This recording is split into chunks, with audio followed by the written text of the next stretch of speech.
a dream I smushed my eyeliner. When I woke up. Was that a dream I got upset with my mom about bullshit? Which I thought was real when I woke up.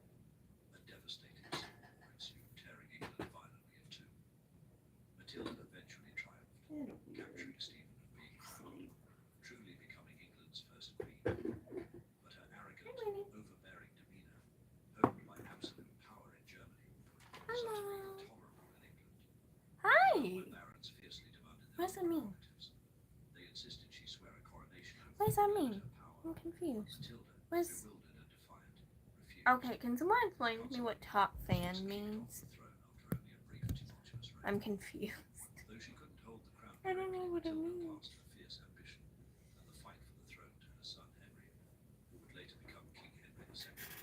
What does it mean? I'm so confused.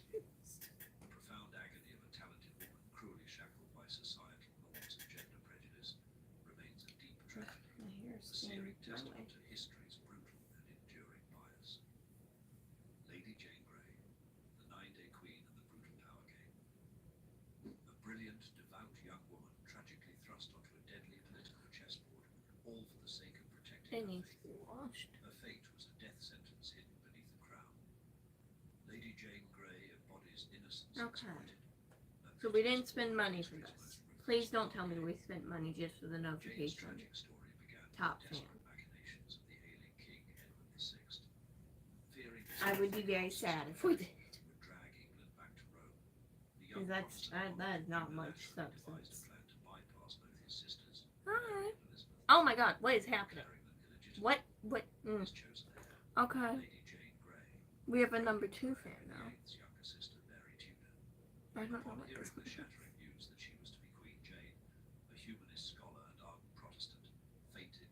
Hello. She was brutally coerced into this position, a burden of the crown far too heavy for a girl barely 16 years old. Hi.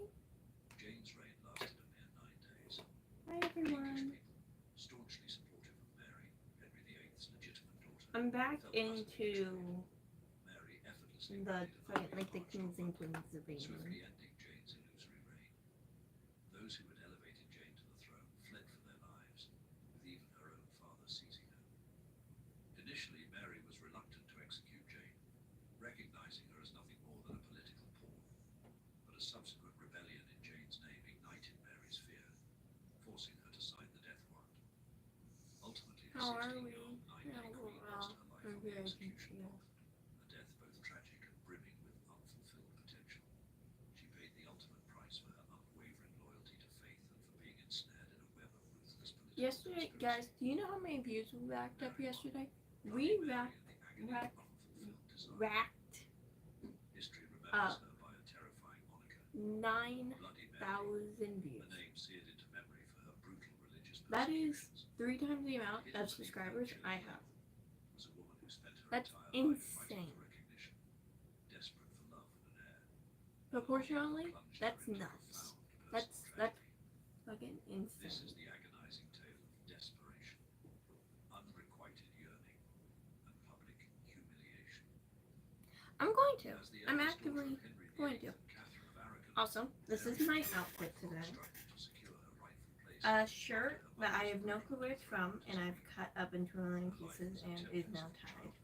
And shorts that I have had probably since I was like 9.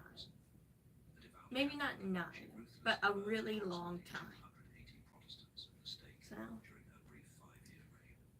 and they still fit, which is so concerning. But I'm not gonna do hubby makeup today.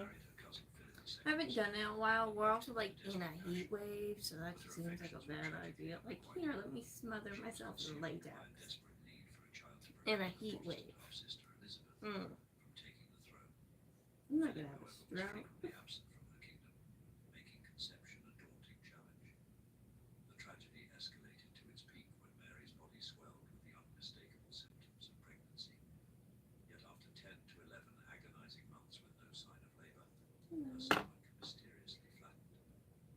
Experts now suggest she suffered from a combination of tumors and a profound psychological shock from the public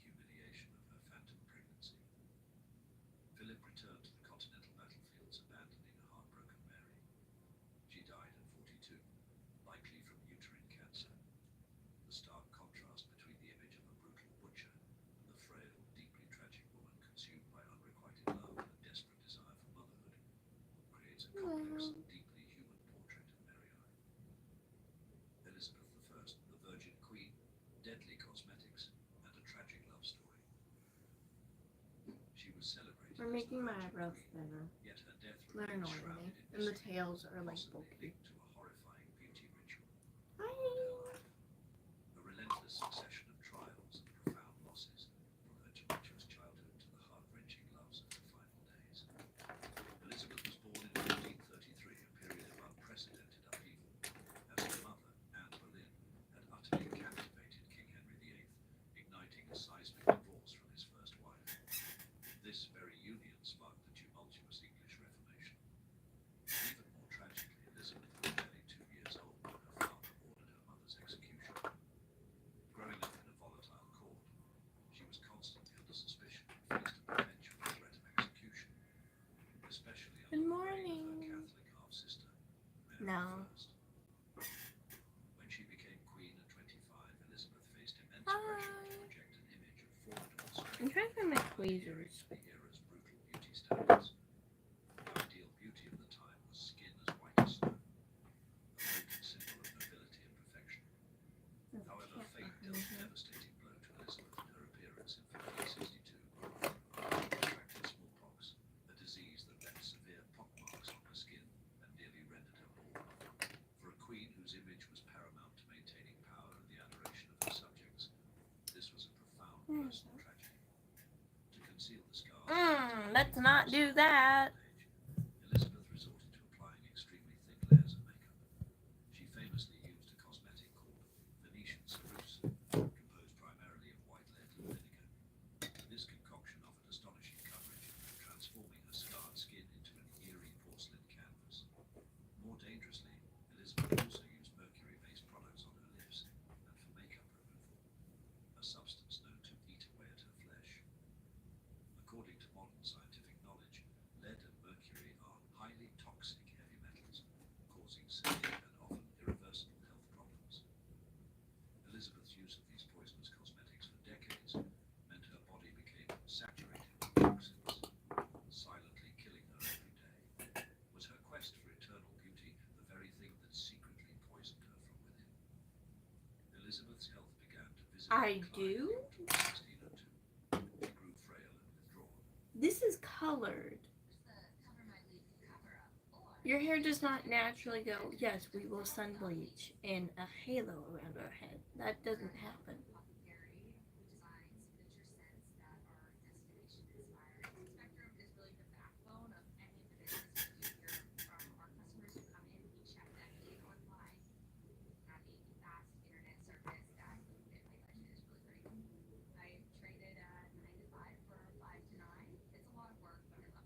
Fast, reliable internet starting at $40 a month, backed by the Spectrum commitment to keep your business connected.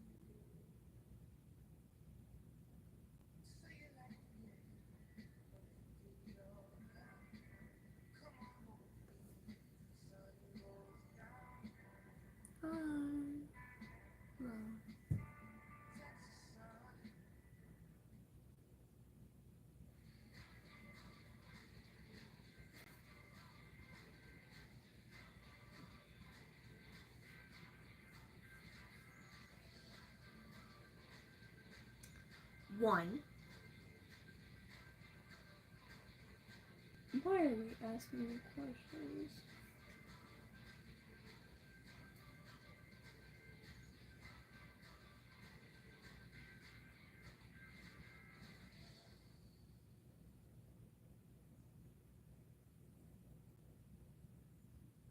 Elizabeth's health began to visibly decline in the autumn of 1602. She grew frail and withdrawn, sinking into a state of deep melancholy.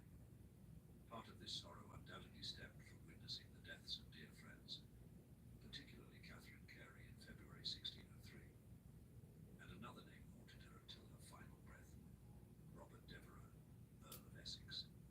Essex, a man she deeply loved and later ordered executed for treason. Accordingly,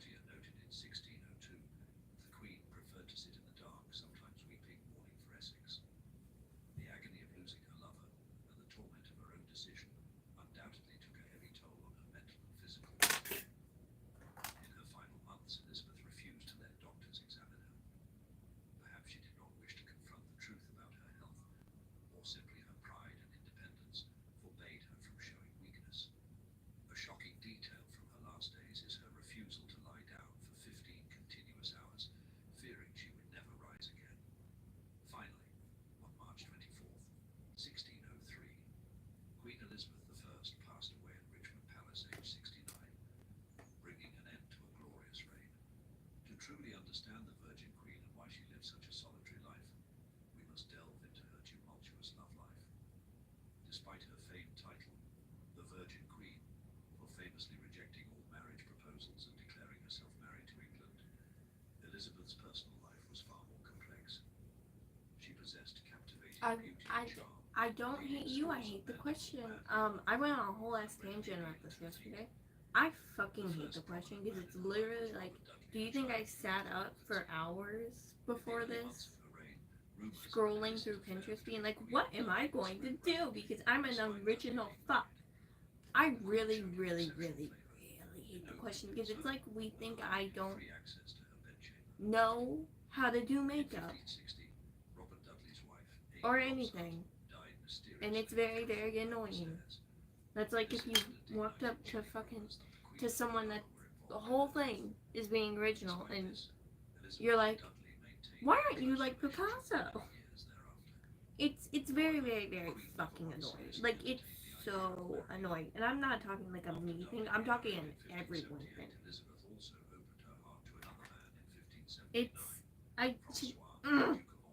It makes me want to throw things.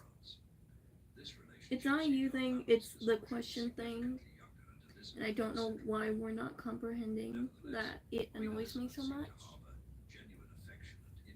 And we just keep asking, and I flip out every fucking time because I hate it.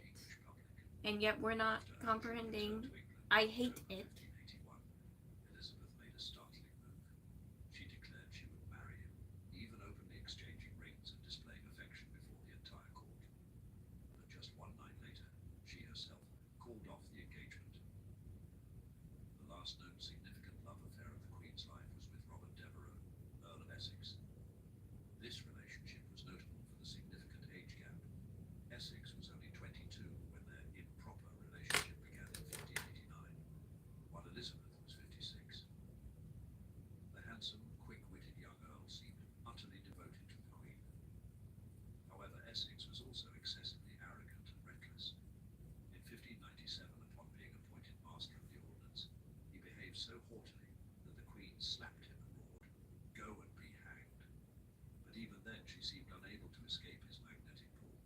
Essex's military capabilities were, in fact, quite poor. The climax came in September 1599, when Essex recklessly burst directly into the Queen's bedchamber at 10 a.m., as she was just waking up. Without makeup, without jewelry, an image no male subject was ever permitted to see. Elizabeth promptly expelled Essex and imprisoned him. Although later released, Essex abused the Queen's leniency. In February 1601, he committed another act of madness. Along with some adventurers, Essex plotted to seize the Tower of London and various castles, demanding that the Queen appoint him Lord Protector of England. The rebellion failed, and this time Queen Elizabeth had run out of patience with her audacious lover. On February 24th, 1601, Essex was condemned to death for treason. Queen Elizabeth issued a statement that became legendary. All he has done against me, I can forgive, but I cannot forgive anyone who tries to harm England. She did not hesitate to sign the death warrant immediately. The next day, February 25th, 1601, Essex was beheaded directly in front of the palace. Looking back at Elizabeth's life, the grand question still hangs in the air. Why did the Queen absolutely refuse to marry? Although many men adored her and she was not indifferent to them, she ultimately chose a solitary life until the very end. The reason for this remains an unanswered mystery. When Queen Elizabeth I died in 1603, she had no direct heir. This marked the end of the Tudor line. The throne passed to King James VI of Scotland, who would later become King James I of England, a pivotal historical event that united the two kingdoms under one crown. Elizabeth's 45-year reign is often referred to as the Golden Age. This was a period when England achieved brilliant cultural and artistic feats in the era of Shakespeare, and naval might, defeating the Spanish Armada. Finally, let's return to the moment the Queen passed away and her advisors discovered a mysterious letter. The contents of that letter sent chills down their spines. Was it a confession of a personal secret she had kept her entire life? Or was it a final test stupid questions. If you paid attention at all to the channel, you would know it's that entire fucking wall. Utterly ravaged her from within. People, Another possibility, it's so perhaps the one that most simple to generally just arises, pay attention, is that the letter pertained and to people her just succession, don't. as Elizabeth And then they refused ask me to questions publicly name an heir. that already have the answers blatantly around me and everywhere else. And yet we just don't pay attention. Mary II And it's very, very annoying. discreet private life. She was the queen invited to the throne, sharing her crown yet concealing a private If they're not going to pay secret about attention to her the husband's basic political things around me, Mary I don't II's want you life as a stands fan. as a testament to the sacrifice of personal interests for political stability. What happened to my Stark cat? contrast She's between sleeping the noble behind me. facade and the hidden truths of royal life. She After a literally, century she of literally bitter just got religious up struggle and for went the under throne the. between Protestants and Catholics, Mary and her husband, William of Orange, were formally invited by Parliament to lead a peaceful invasion to overthrow Mary's Catholic father, James II. This pivotal event became known as the Glorious Revolution, as royal power was dramatically redefined without bloodshed. Parliament seized the power to decide who would be monarch, dismantling standing armies, preventing arbitrary taxation, and forbidding war without parliamentary consent. Though William was far more interested in his native Netherlands and spent most of his time there, Mary bravely took on the lion's share of ruling England. She was a staunch advocate for religious tolerance. Mary tragically died of smallpox at age 32, a mere 5 years after co-reigning. The royal couple had no children. After Mary's death, rumours of William's homosexuality began to circulate, as he was known to favour young men. One of William's male intimates was George Villiers, for whom he built a secret passageway connecting his bedchamber directly to Villiers. His lavish granting of lands and titles to Dutch male courtiers like Hans Wilhelm Bentinck and Arnold Joost van Kettel also stirred significant resentment among the English nobility. Even Mary's own sister Anne expressed no concern about William remarrying and having an heir, flatly stating that William's heart was not for women but was occupied by a gentleman. Queen Anne, ravaged by illness and the agony of lost children. 17 pregnancies, yet not a single child survived to adulthood. Queen Anne stands as a heartbreaking testament to the cruelty of fate and the ultimate anguish of a mother wearing a crown.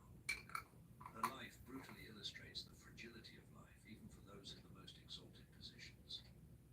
Anne married George of Denmark, a man described Thank as a you. lazy I cock. also think that. She became the first queen to rule independently, not sharing power with her husband.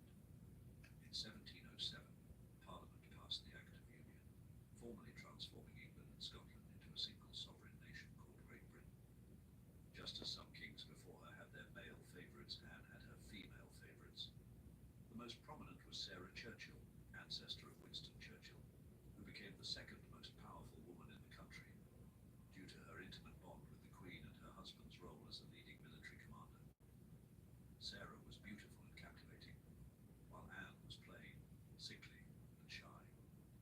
Sarah frequently abused her influence and was unafraid to openly disagree with the Queen. Anne grew increasingly weary of Sarah's political lectures and constant efforts to influence policy. Ultimately, Anne shifted her affections to Abigail Masham, a younger and gentler lady-in-waiting, a stark contrast to Sarah. Amidst this new relationship, Anne dramatically banished her former dearest companion from court. Despite undergoing 17 pregnancies, the tragedy was that most resulted in miscarriages or stillbirths. Medical historians now believe the cause was her suffering from Hughes syndrome, a condition where blood clots easily, impairing circulation. This condition also explains many of Anne's other health problems, which eventually confined her to a wheelchair. Modern medicine suggests that a common medication like aspirin could have thinned Anne's blood and potentially saved her children's lives. Her only surviving child, Prince William, died at just 11 years old from smallpox. This devastating loss created a grave succession crisis. Why would I be drawing with a mirror in front of me? Clearly Why? defined the next heir, preventing further religious wars. Do I have a pencil in my hand? No. Did I say I'm drawing? No. Have I said the word drawing until now during this entire live stream? No. A new German dynasty stepped onto the English stage. The profound grief of a mother who lost all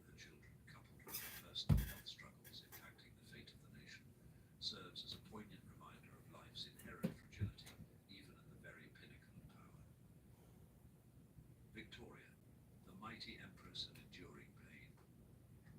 She ruled an empire where the sun never set, yet her own life was plunged into the shadows of profound sorrow, the secrets of inherited illnesses, and an eternal, unwavering love. This is the story of the lingering pain and isolation of the world's most powerful queen. As the cherished only child of the royal family, Victoria endured an intensely controlled childhood under her domineering mother, who saw her as little more than a ticket to wealth. She lived in isolation, forbidden to play with other children, and even forced to sleep in her mother's room until the age of 18. Yet, upon her ascension to the throne, Victoria fiercely resisted these controlling machinations. Victoria shared a great and enduring love with her German cousin, Albert of Saxe-Coburg and Gotha. It was the Queen herself who boldly proposed to Albert, an extraordinary act for the time. Together, they had 9 children. Though not granted the title of king, I have drawn on my face, but typically those live streams are titled, "Watch me draw on my face." finances, as well as successfully organizing the Great Exhibition, a monumental event showcasing groundbreaking innovations like the telegraph and photography. However, tragedy struck. Albert died at just 42 from typhoid fever, plunging Victoria into unbearable grief. She wore mourning clothes for the remainder of her life, and withdrew from public life to such an extreme that she was even dubbed Mrs. Brown, due to her excessive closeness with her servant, John Brown. The public grew resentful, feeling they were taxed for a queen who refused to work. Prime Minister Benjamin Disraeli eventually persuaded her to return, proclaiming her Empress of India. Victoria became the very symbol of the world's largest empire, where the sun never set. She held the record for the longest reign before Elizabeth II, and profoundly shaped the symbolic role of the British monarchy. Yet a hidden secret lingers in Victoria's legacy. She had 90 surviving descendants, many of whom carried the genes for porphyria and haemophilia, a blood-clotting disorder. This later contributed to the tragic downfall of the Russian imperial family.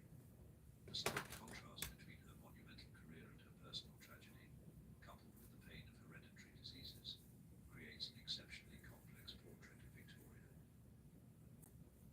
Elizabeth II, the modern queen and a line between public duty and family.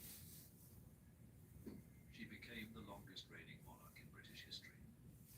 Her life mirrored the seismic shifts of the 20th and 21st centuries, confronting royal scandals, profound personal sorrow, and the immense pressure to uphold an ancient tradition in a rapidly modernizing age. This is the story of personal pain laid bare before the public eye, and the resilience and remarkable adaptability of an enduring icon. Elizabeth was never destined to be queen, but her uncle Edward VIII famously abdicated due to scandal to marry Wallis Simpson. Her father unexpectedly became King George VI, and Elizabeth suddenly found herself queen at the tender age of 25, the same age as Elizabeth I, when her father died abruptly during a Commonwealth tour. Her youth and captivating presence became a symbol of hope and a vital escape for a Britain recovering from World War II. Her coronation was the first to be televised live, prompting thousands to purchase TVs for the very first time. By her side was her handsome husband, Prince Philip. Despite possessing immense wealth, Elizabeth was famously frugal, known for eating leftovers and mending old clothes rather than buying new ones. The year 1992 was notoriously dubbed her Annus Horribilis, or most horrible year. 2 of her children divorced, and Windsor Castle was consumed by fire. The explosive Charles Diana Camilla scandal was laid bare, with public blame falling heavily on Charles and Camilla. Diana's tragic death in 1997 sparked immense global grief, but the Queen's initial silence was widely perceived as cold and detached. The British Empire gracefully transitioned into the Commonwealth. The monarchy faced growing criticism over its costs and its role in modern society, compelling the Queen to begin. Okay, so we know how I crochet with plastic bags, right? I think we're all pretty aware of that if we're like long-term fans. Would we want me to do like in-depth tutorials on some of like the main things I crochet? Well, I'm actively saying what I'm doing, so if you listen to the words coming out of my mouth, that'd be great.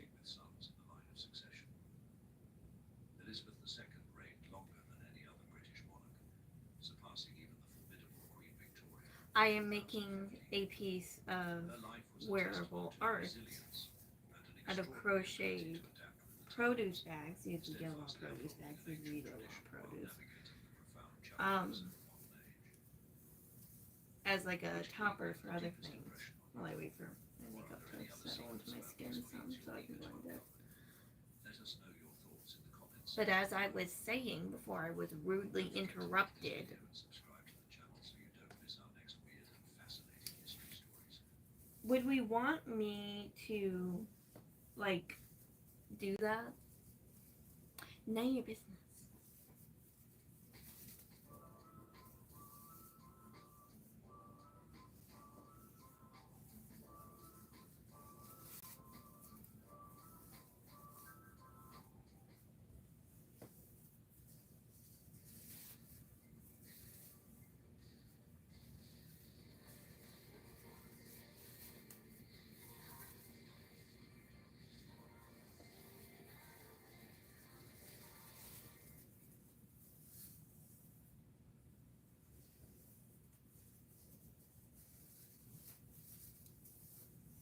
Queens of the World.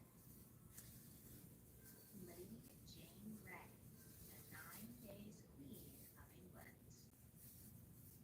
Thank you to Magellan TV for sponsoring this video. Henry VIII's only son, Edward VI, died tragically young. On his deathbed, he signed a new will, surpassing his rightful heir, his Catholic sister Mary, and making his cousin, 16-year-old Protestant, Lady Jane Grey, queen. The reluctant teenager sat on the throne for only 9 days. If I didn't watch Scooby-Doo and I painted Scooby-Doo on my wall, I think I would be called a poser. So, yes, I have watched basically every single Scooby-Doo show that has ever been made because I love it. I don't know who in their right mind would not watch Scooby-Doo and then go, I'm going to paint it on my wall. That seems like a great idea. It's like when awful people take things that weren't awful behaviors or symbols and then they make it awful. Which had plenty of female children, but was notoriously short on male heirs. She was the eldest daughter of the eldest daughter of King Henry VIII's younger sister, Mary.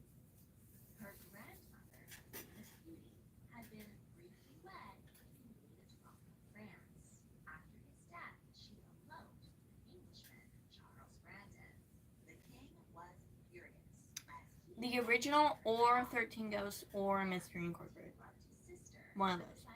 And then I'm not like a major big fan on the 90s revival movies. Just because like I wasn't alive yet and then they weren't on reruns when I was growing up. So I haven't seen every single one. I have seen every single one. I can't remember every single one. But I do like them. I do like them quite a bit. But their second, Henry Brandon, had a slim but real possibility of becoming. They did what they were supposed to do, which is bring Scooby-Doo back to life. Had only one That was the whole point of them even being made. Princess Mary, and Queen Catherine of Aragon at 38 was unlikely I've to always bear. had red spots in my cheeks. Henry could not comprehend handing his throne to a daughter, and as he had no sons, next in line of succession were the descendants of his only living siblings. Which vampires? There's a lot of vampires in Scooby-Doo. Which ones? Or are you talking about the Hex Girls and you don't know their name? Is I guess they could be seen as vampires, especially when they fucking did not one of the Jesus Christ. During his lifetime, Henry Brandon was the only person in the line of succession who was both male and English. But alas, he died at the age of 10. This left only his two sisters, Frances and Eleanor. They grew up close to their cousin, Princess Mary, and visited the royal court often, though they were of poor relations. I have staining on my eyelids, so if you're like, she never puts makeup on her eyelids before I shop, because I don't. That's why I have staining from pink on my eyelids. Declared his daughter, Princess Mary, illegitimate. He then married Anne Boleyn, but when she produced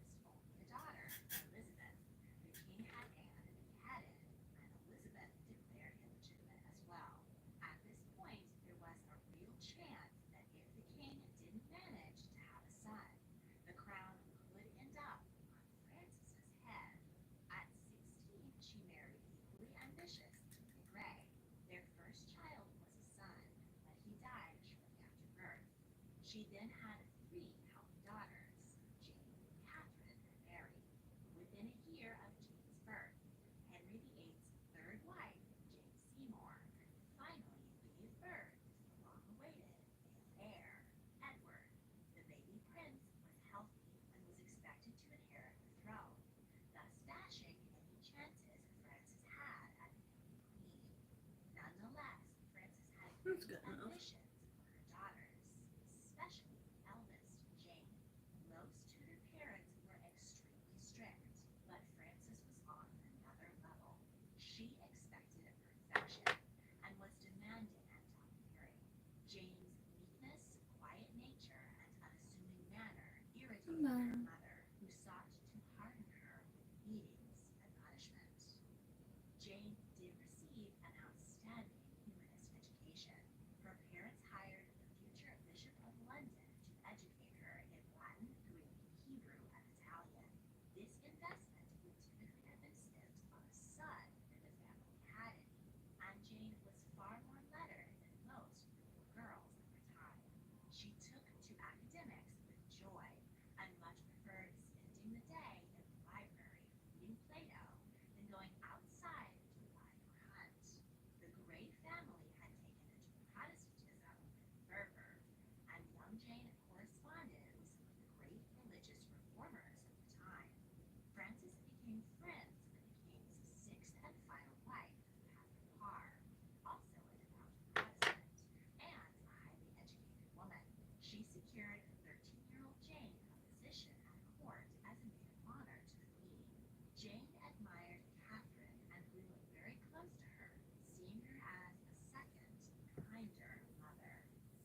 When Henry VIII died in 1547, his will left the throne to his 9-year-old son, Edward VI.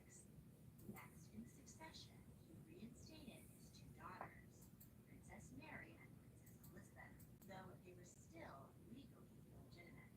Henry officially struck the Scottish line of his sister Margaret out of the king, but provided that if his children didn't have offspring, then the crown would pass to the descendants of his younger sister, Mary.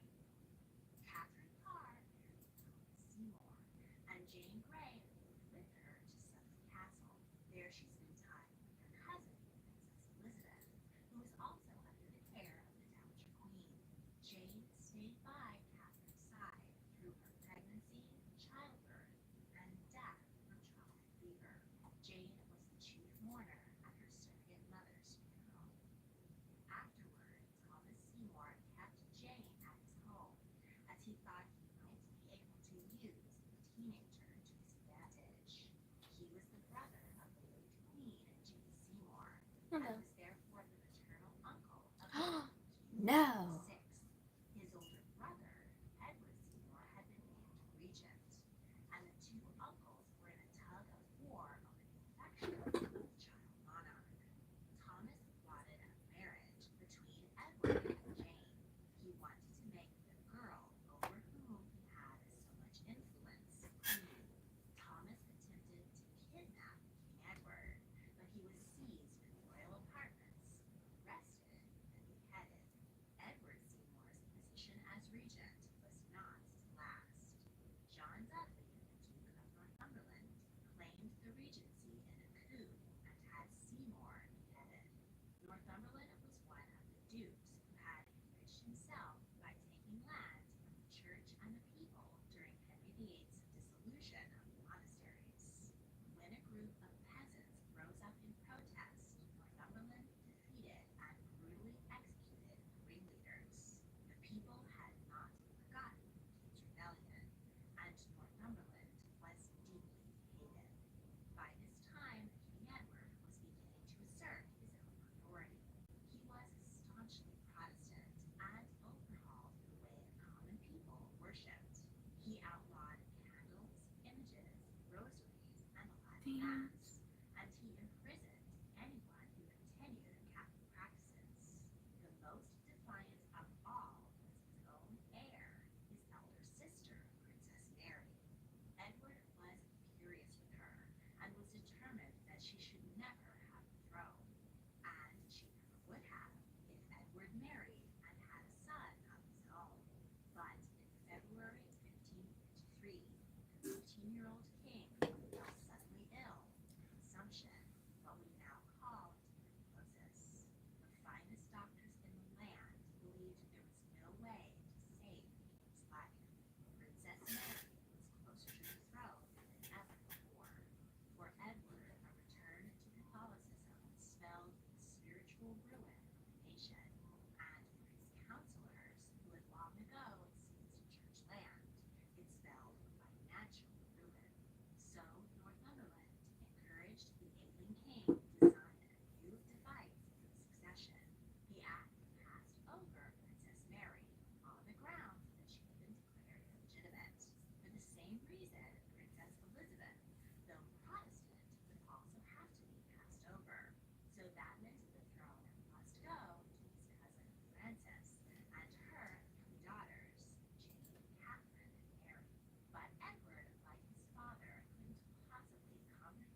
Hello. Elizabeth's own son, 18-year-old Gilbert Dudley.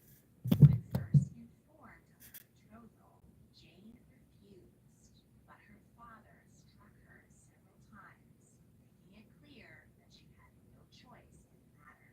In May, Jane and Dudley were wed in a ceremony fit for a king and queen. King Edward was too ill to attend, but he issued a royal warrant providing fine clothes for the wedding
ate them all.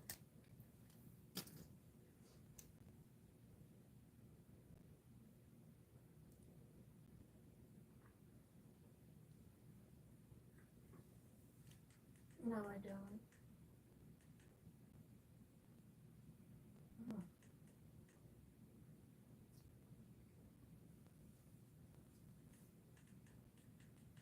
This is a weird way to stand. I'm just gonna take my opposite hand behind my opposite pocket behind my back. I look like I look silly. I also look a smidge like a pirate. I don't.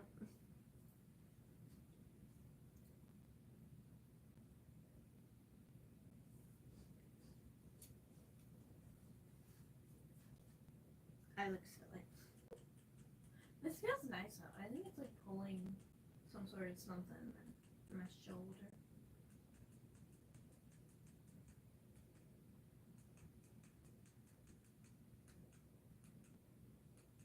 Ugh, I want to watch something.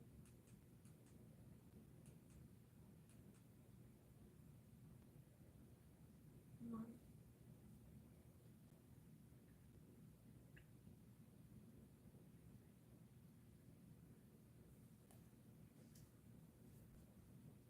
Is this private? You see possibly what you think is my crotch? Because I can guarantee it's not. And if you think something's a statement like I see a private is not the nerdiest, grossest shit ever, you have a problem. You have a problem.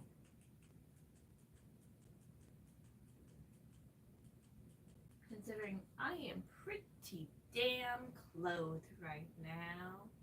I'm looking in my mirror. Let's look at me. I am pretty damn clothed. This is the most clothes I wear. Just period. Kind of in general. I don't really wear clothes like that.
SpongeBob is purposely failing his driving test, and I'm gonna watch every single boating school episode to prove this. The first ever episode is named Boating School from season 1. It starts off with SpongeBob getting ready for his 38th boating exam. The boating exam starts with an oral exam, which SpongeBob aces, Me which kinda too. makes him look like a genius, but then he gets in the boat. SpongeBob starts to drive the boat, and he floors it and crashes, and Miss Puff blows up, which is something we also will see a lot during this video. Anyways though, the episode goes on with Patrick putting a walkie-talkie in SpongeBob's head so he can speak to him and give him the answers for the test. Here's where we get the first evidence SpongeBob is faking how bad he is at driving. Patrick being in SpongeBob's head and giving him the answers like turn left and turn on a car. I don't believe you could throw a random person in a car and just tell them what to do and they would just drive as perfect as SpongeBob. SpongeBob obviously has driving skills, and this shows here. As the episode progresses, SpongeBob almost reaches the finish line, but right before he does, he tells Miss Puff he cheated and he never crosses the finish line. SpongeBob fails his driving test, and instead of being sad about it, he's actually happy he can get to attend back in Miss Puff's class next semester. This is something I also want to touch on, but not yet. He then motorcycles away, which I also think is crazy, because personally, I think that's harder than driving a car. The next episode, Hall Monitor, starts with SpongeBob getting elected Hall Monitor and spending the entire class preaching about how grateful he is, how important his job is. He wastes the entire class with a speech, and Miss Puff feels bad, so she lets him wear the officer outfit for the rest of the day. This is where we get a glimpse into the power SpongeBob receives from being Mrs. Puff's student. He goes into the city and literally becomes a wanted criminal and destroys Bikini Bottom. In the end, SpongeBob gets surrounded by a bunch of cops and is about to go to jail until Miss Puff shows up. The cops realize she is responsible for him, and she goes to jail instead.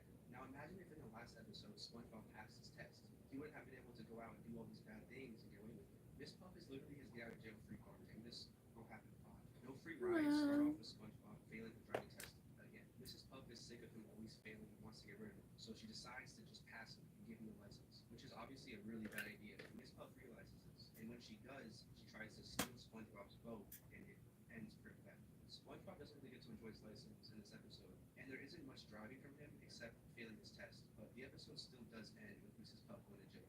The next episode, New Student Starfish, is where I want to really focus on what I said earlier about SpongeBob enjoying school and wanting his license. So Patrick decides to attend boarding school with SpongeBob, and they arrive 3 hours early. You have to love a class so much to show up that early, because I would never. He then shows Patrick around like it's the most beautiful, astonishing place he's ever seen. He also brags about his golden stars, which he talks about like it's his purpose for living. It seems like this is a sketch. Well, what is my name? Mifa.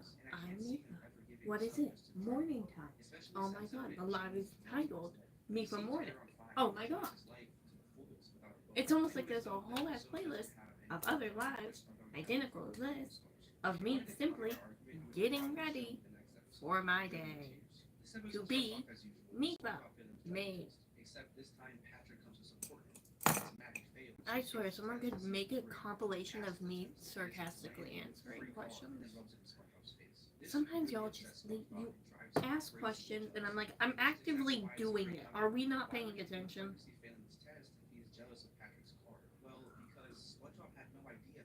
Hey.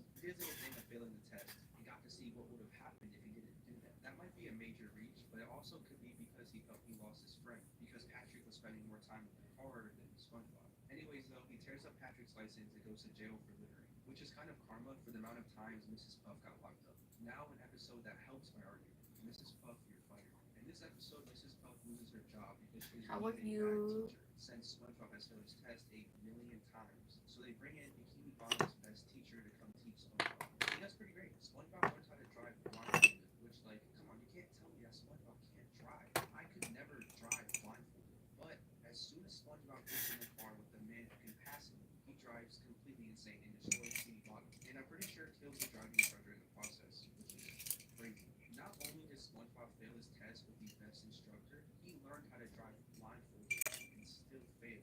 That doesn't even make sense. Not even someone who is bad at driving can drive the way he drives. It just has to be on purpose. Anyways, though, after all this crazy driving and murdering, SpongeBob once again faces no consequences. The next episode, Picture Day, doesn't have much to do with his voting skills. It's just an episode that shows how important his class is to him and what he will go through for this class. I won't focus too much on this one.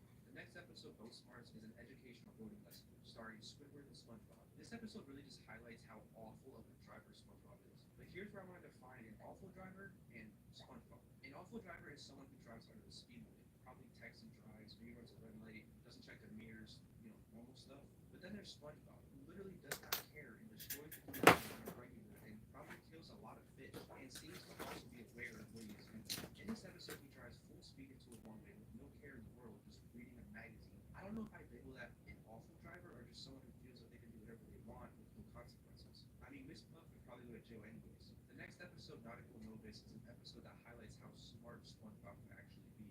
SpongeBob decides to study the entire history of boats in one night, right before a field trip to the boating museum. He does this so he can impress Mrs. Puff and maybe get his license. And let me tell you, he's a genius. He memorized everything about every single boat, which means SpongeBob is smarter than most people give him credit for. I would need to read a book like 6 times before I could remember anything. SpongeBob's idea almost worked too. You see, he thought he was driving one of the most complicated boats, which even if he wasn't, he still knew how and what to do, which also makes no sense because he can't figure out the first step on a simple little driving boat. But nonetheless, this is extremely impressive. It shows that SpongeBob is capable and very smart. I mean, this dude is literally a fry cook. I can tell you from experience, driving is way easier than fast food. Anyways, like I said, he wasn't driving the boat. But Mrs. Puff thought he was, and he almost got his license. But when she found out he wasn't driving it, she tore the license up. And boating buddy Squidward joined SpongeBob in boating class after trying to get away from him. You see, SpongeBob was annoying Squidward, so he sped off in his boat and ran over a stop sign. I like this episode because it puts SpongeBob with two people who have a very similar relationship to him. SpongeBob makes Squidward's and Mrs. Puff's lives miserable and refuses to see it that way. In his mind, they love him. He is their best friend, which is shown after SpongeBob draws an example of what happened before Squidward's ticket. It's just a drawing of Squidward and SpongeBob saying, best boating buddies ever.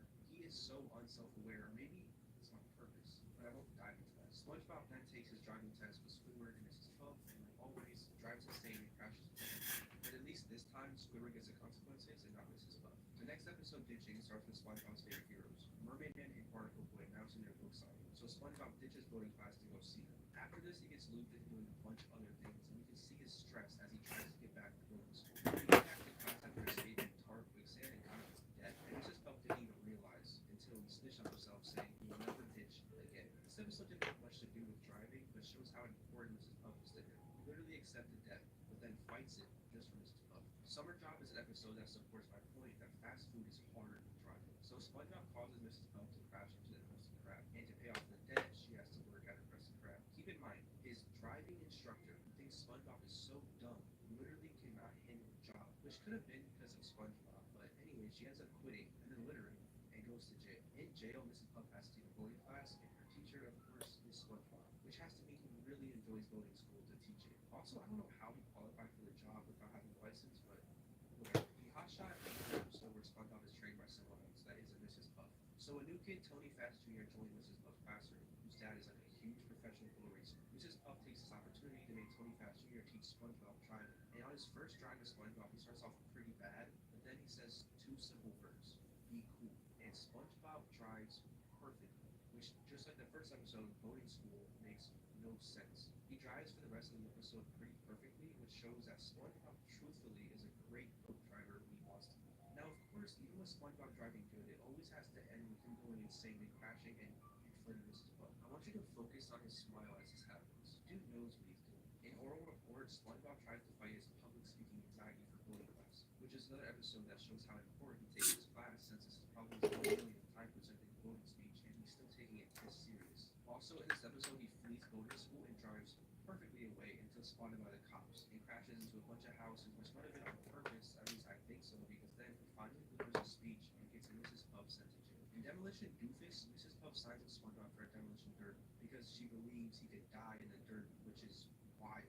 But he literally beats a bunch of huge professional demolition derby drivers without even trying, and I won't lie, this is definitely suspicious. No quote-unquote bad driver would do as good as SpongeBob did. SpongeBob knows what he's doing and is very talented at destroying things, which is exactly what he tries to do when he drives. In Bumper to Bumper, SpongeBob fails his test again, like always, and Mrs. Puff tries to find a new way to make him pass. So she takes him out in the middle of nowhere where there's nothing he can destroy. She tells him to just focus on the road, and he goes into like a psychedelic trance that makes him into, once again, an amazing driver, even on the highway, until Mrs. Puff freaks out telling him he's on the highway, and from there everything goes pretty haywire. But SpongeBob was driving perfectly, and I think once Mrs. Puff doubted his abilities, he realized he was bad driving persona.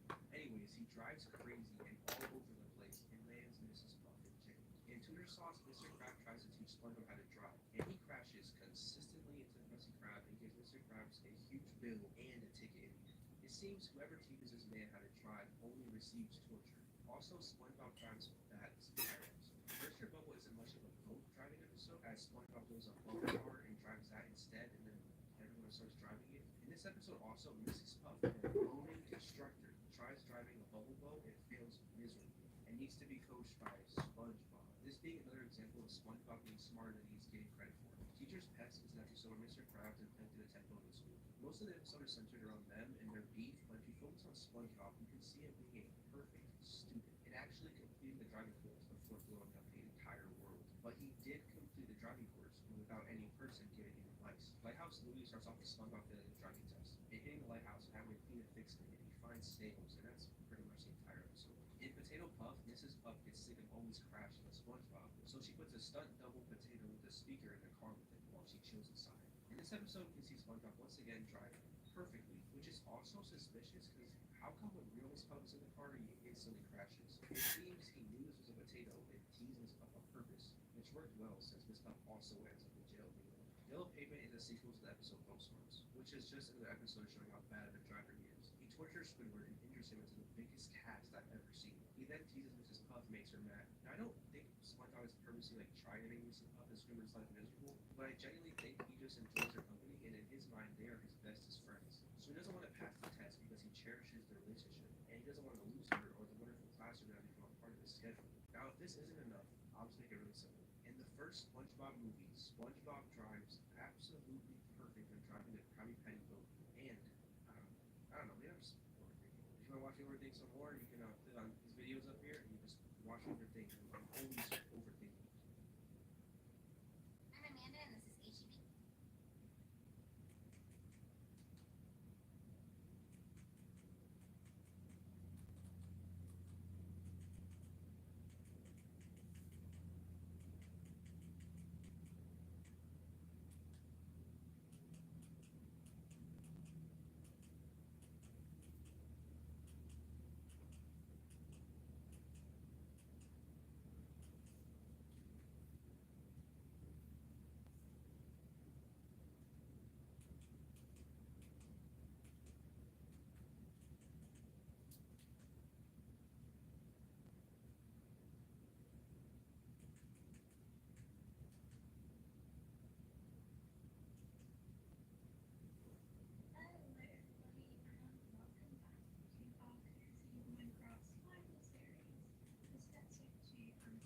Oh, hello. The third one being chocolate with nuts that has a rating of 9.5.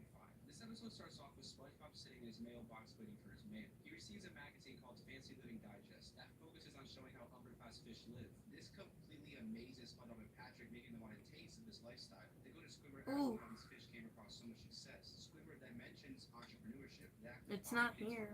Sorry for you. SpongeBob and Patrick immediately begin brainstorming. SpongeBob asks Patrick if he can make anything in the world to eat, and if they find an idea, to Patrick says, a chocolate bar. This is when they decide they will become rich by selling bars of chocolate. They head to their first house in hopes of making their first sale, but are instead met with the crazy fish violently screaming, chocolate, which startles them and sends them running. This fish seems like a gag character, but he is actually very important to the episode, and I'll explain why later. Anyways, they head to another house, where they unluckily find a skilled businessman who tricks them into buying bags to store their chocolate bars. When they arrive at the next house, we notice that it's the same exact fish who live next door. This fish obviously owns multiple properties, and uses this to scam SpongeBob and Patrick. The businessman somehow manipulates SpongeBob and Patrick into buying larger bags to hold the small ones he already sold them, which will come back to haunt them later. They finally stumble across a nice fish they hope to sell some chocolate to. SpongeBob leads with the, hey, we're selling chocolate bars, would you like to buy one? And they actually almost manage to land their first sale, but since they have so many bags, they can't even find the chocolate, and the lady gets impatient and they lose the sale. This is where the chocolate guy makes his second appearance and chases SpongeBob and Patrick away. After this, SpongeBob and Patrick start to lose motivation because they don't know what they're doing wrong. They head over to the diner and reflect on how the businessman sold them the bags and try to learn from it. SpongeBob and Patrick realize that the fish made them feel special, which enticed them into making the sale. With their newly found sales knowledge, SpongeBob and Patrick approach their next house. As soon as the door opens, Patrick goes, I love you, which freaks the guy out, and he slams the door. But it's okay, because the fish hated chocolate anyways. Even though SpongeBob and Patrick thought they found the key to closing a sale, they still have no success. Not until they see an advertisement for barnacle chips, which makes them realize they should probably stretch the truth. So with this new strategy, SpongeBob and Patrick arrive at the home of a very elderly fish and her daughter. SpongeBob and Patrick believe they're doing really well, but the older lady says she hates chocolate. Upon hearing this, they quickly proclaim that the chocolate will make her younger. So she immediately buys one, and they successfully close their first sale. Having now achieved their winning formula, we see SpongeBob and Patrick go on a huge selling spree, lying to customers about various effects their chocolate has. But all this ends when they stumble upon the same guy from before. Even with the new strategy, you can't beat a master at his own game, and he ends up scamming SpongeBob and Patrick into buying even more chocolate. At a loss, SpongeBob and Patrick need to head home with all this chocolate. This is where the crazy guy who's been chasing them all episode approaches them kindly, stating, I like to buy all your chocolate. The ending scene shows SpongeBob and Patrick using all their money to rent out a fancy restaurant and take the whole ladies on a date. This episode from start to finish had a clear goal, plot, and an amazing plot twist at the end. We start off with a goal. SpongeBob and Patrick want to get rich. Then we get a why. They want to get rich because they want to look fancy. And then we get a how.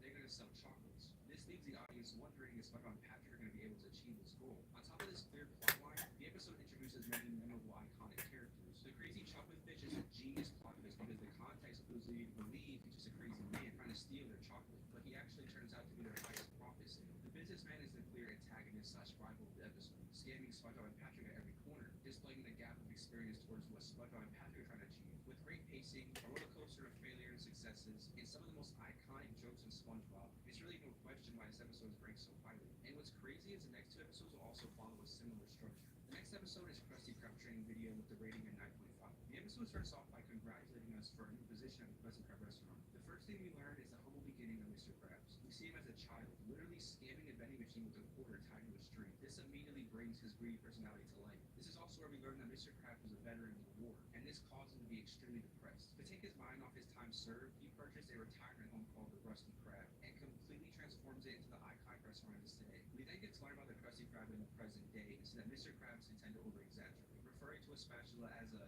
advanced patty control mechanism, and an ice cube as a high-quality beverage control device. The training video then goes over the qualities of a good employee, highlighting SpongeBob's successes in bashing Squidward. Now we get to the fun part, the actual training. This is where SpongeBob asks when he'll be able to cook a Krabby Patty. The narrator tells SpongeBob he cannot cook until he understands food, which of course stands for people ordering our patties. We then get some real-life examples of working at the Krusty Krab, highlighting that people only go there for Krabby Patties. SpongeBob gets excited and impatient about cooking a Krabby Patty, but the narrator literally swats him as if he's a fly. You see, SpongeBob can't start cooking without knowing about personal hygiene first. This leads us to another part of the training video where they brutally compare SpongeBob. None of your business. Passive aggression as the narrator commands SpongeBob around. This is where we get to see a glimpse into the narrator's own personality. After learning how to talk to your boss, which is just a scene of SpongeBob asking for a raise and getting rejected, Patrick walks in and starts to freak out, proclaiming that the ceiling is talking to him. This makes us question the narrator's identity. Either Patrick is just silly and couldn't see the person talking, or something really fishy is going on. Anyways, Patrick makes Squidward look bad, a common theme for the episode, and we get to learn about emergencies, which him get away, Mr. Krabs caught him as he was service. Congrats, you have officially learned the ins and outs of being employed at a Krusty Krab. And the episode ends just as they're about to show us how to make a Krabby Patty, which is actually a pretty genius way to end it. What I love about this episode is that it puts us in the perspective that we are living in the world of SpongeBob and just got hired as a Krusty Krab. I also appreciate the fact that they show the origin and explain why Mr. Krabs bought it and how he transformed it into what it is today. The episode also does amazing at outlining the dynamic for the entire show. You could show this episode to someone who's never seen SpongeBob before, and immediately they pick up that SpongeBob is an overly energetic hard worker. Squidward is miserable and doesn't really enjoy being there. Mr. Krabs is a greedy, underpaid boss, and Plankton makes constant attempts at stealing Mr. Krabs' recipe, but ultimately always fails. This episode, unlike the one before, has a clear plot as we read the title. There is a goal established in this episode, making a Krabby Patty, which makes you want to keep watching to see if SpongeBob will ever achieve this goal. We even have a few fourth wall breaks. Through Patrick and Squidward's interactions, it makes you question the entire episode as a whole. Overall, this episode was amazing, and I enjoyed watching it. I really loved how immersing and fun it was. And finally, the best SpongeBob episode of all time with an amazing rating of 9.7 Fan Geeks. The iconic episode begins with Squidward practicing his clarinet when his doorbell rings and he is greeted by a veterinarian who claims he received a call about a dying animal. Right after this, Squidward's arch nemesis William fancies and calls him and proclaims, "I hear you have a dying animal to attend to," which is very suspicious. Anyways, he tells Squidward that he was supposed to perform with the bubble, but he can't make it, so he offers Squidward his place since he's busy. It might appear as though William is trying to do Squidward a favor, but his true intent is to publicly humiliate Squidward. He even planned the phone call and sent the vet to his house to drop Squidward's confidence. He also makes fun of him for working at a Krusty Krab, which makes Squidward feel like he has to accept this huge offer presented to him. The Bubble Bowl is pretty much the Super Bowl of this universe, so it's a pretty huge deal. This leads us to the main problem of the episode. Squidward does not even have a band and must assemble one in under a week, which is pretty much impossible. So Squidward puts up a bunch of flyers and begins his attempt at assembling a band. However, the people who came to his practice are all normal people who have no musical experience or talent. He asks the group if any of them play instruments, to which Plankton asks if instruments of torture count, and Patrick asks if mayonnaise is an instrument. No, Patrick, mayonnaise is not an instrument. Well, anyways, they begin to play, and it sounded a little like this. Yeah, so Squidward tries to have them tap their feet to the rhythm, and this results in a huge brawl. The rest of the episode feels somewhat hopeless, as Squidward has no hope of training these nobodies into musical talent. Squidward eventually gives up and has an emotional monologue about how his one chance at success is ruined. No. This motivates SpongeBob and the entire Why would I? all night at practice. But how much can one night at Doesn't practice seem like any point in my life I'd go, you know what, I'm gonna live in Crete. no hope, no growth, and of course, William starts gloating, thinking his plan's gonna be a success. William still gloats after seeing the group show up, but he was in for the performance of a lifetime. The second they hit the stage, the band blows away expectations, and they deliver one of the best musical performances in the world of SpongeBob. It's William faints from shock. I like this episode because we get to see a happy character who is not usually happy. Most episodes of SpongeBob leave Squidward depressed and suffering, so it was a nice change of pace for him to have his own happy ending. The episode is rated highly for good reason. First off, most episodes focus on SpongeBob as a main character, but this episode took a different approach, and we got to see from Squidward's perspective. Squidward is a very private person, and most of us just know him as SpongeBob's rude, sad neighbor. However, this episode allows us to see him in a new light. Squidward is miserable because his true passion is music, and instead of following his dream, he's stuck working in a job he's miserable at. The episode finally gives Squidward a taste of the musical success he's so long desired. Much like the other episodes, this episode follows a clear plotline and goal. Squidward wants to prove William wrong and deliver an amazing performance. Then we meet a problem. Squidward's band is not very good at all. So now we are all curious how the performance will turn out. The pacing of the plot is good as well, delivering some of the most iconic jokes, such as Patrick's famous line, "His mayonnaise is an instrument," and the performance at the end shocked everyone, even viewers. This episode is a masterpiece, and the song at the end still gives me chills to this day. But I don't know, I'm just watching TV.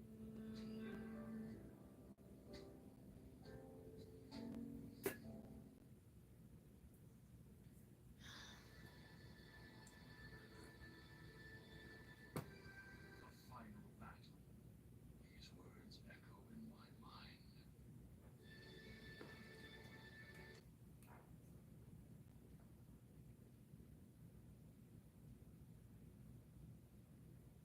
These are 10 SpongeBob worst episodes of all time. The 10th one being Squidititis with a rating of 4.4.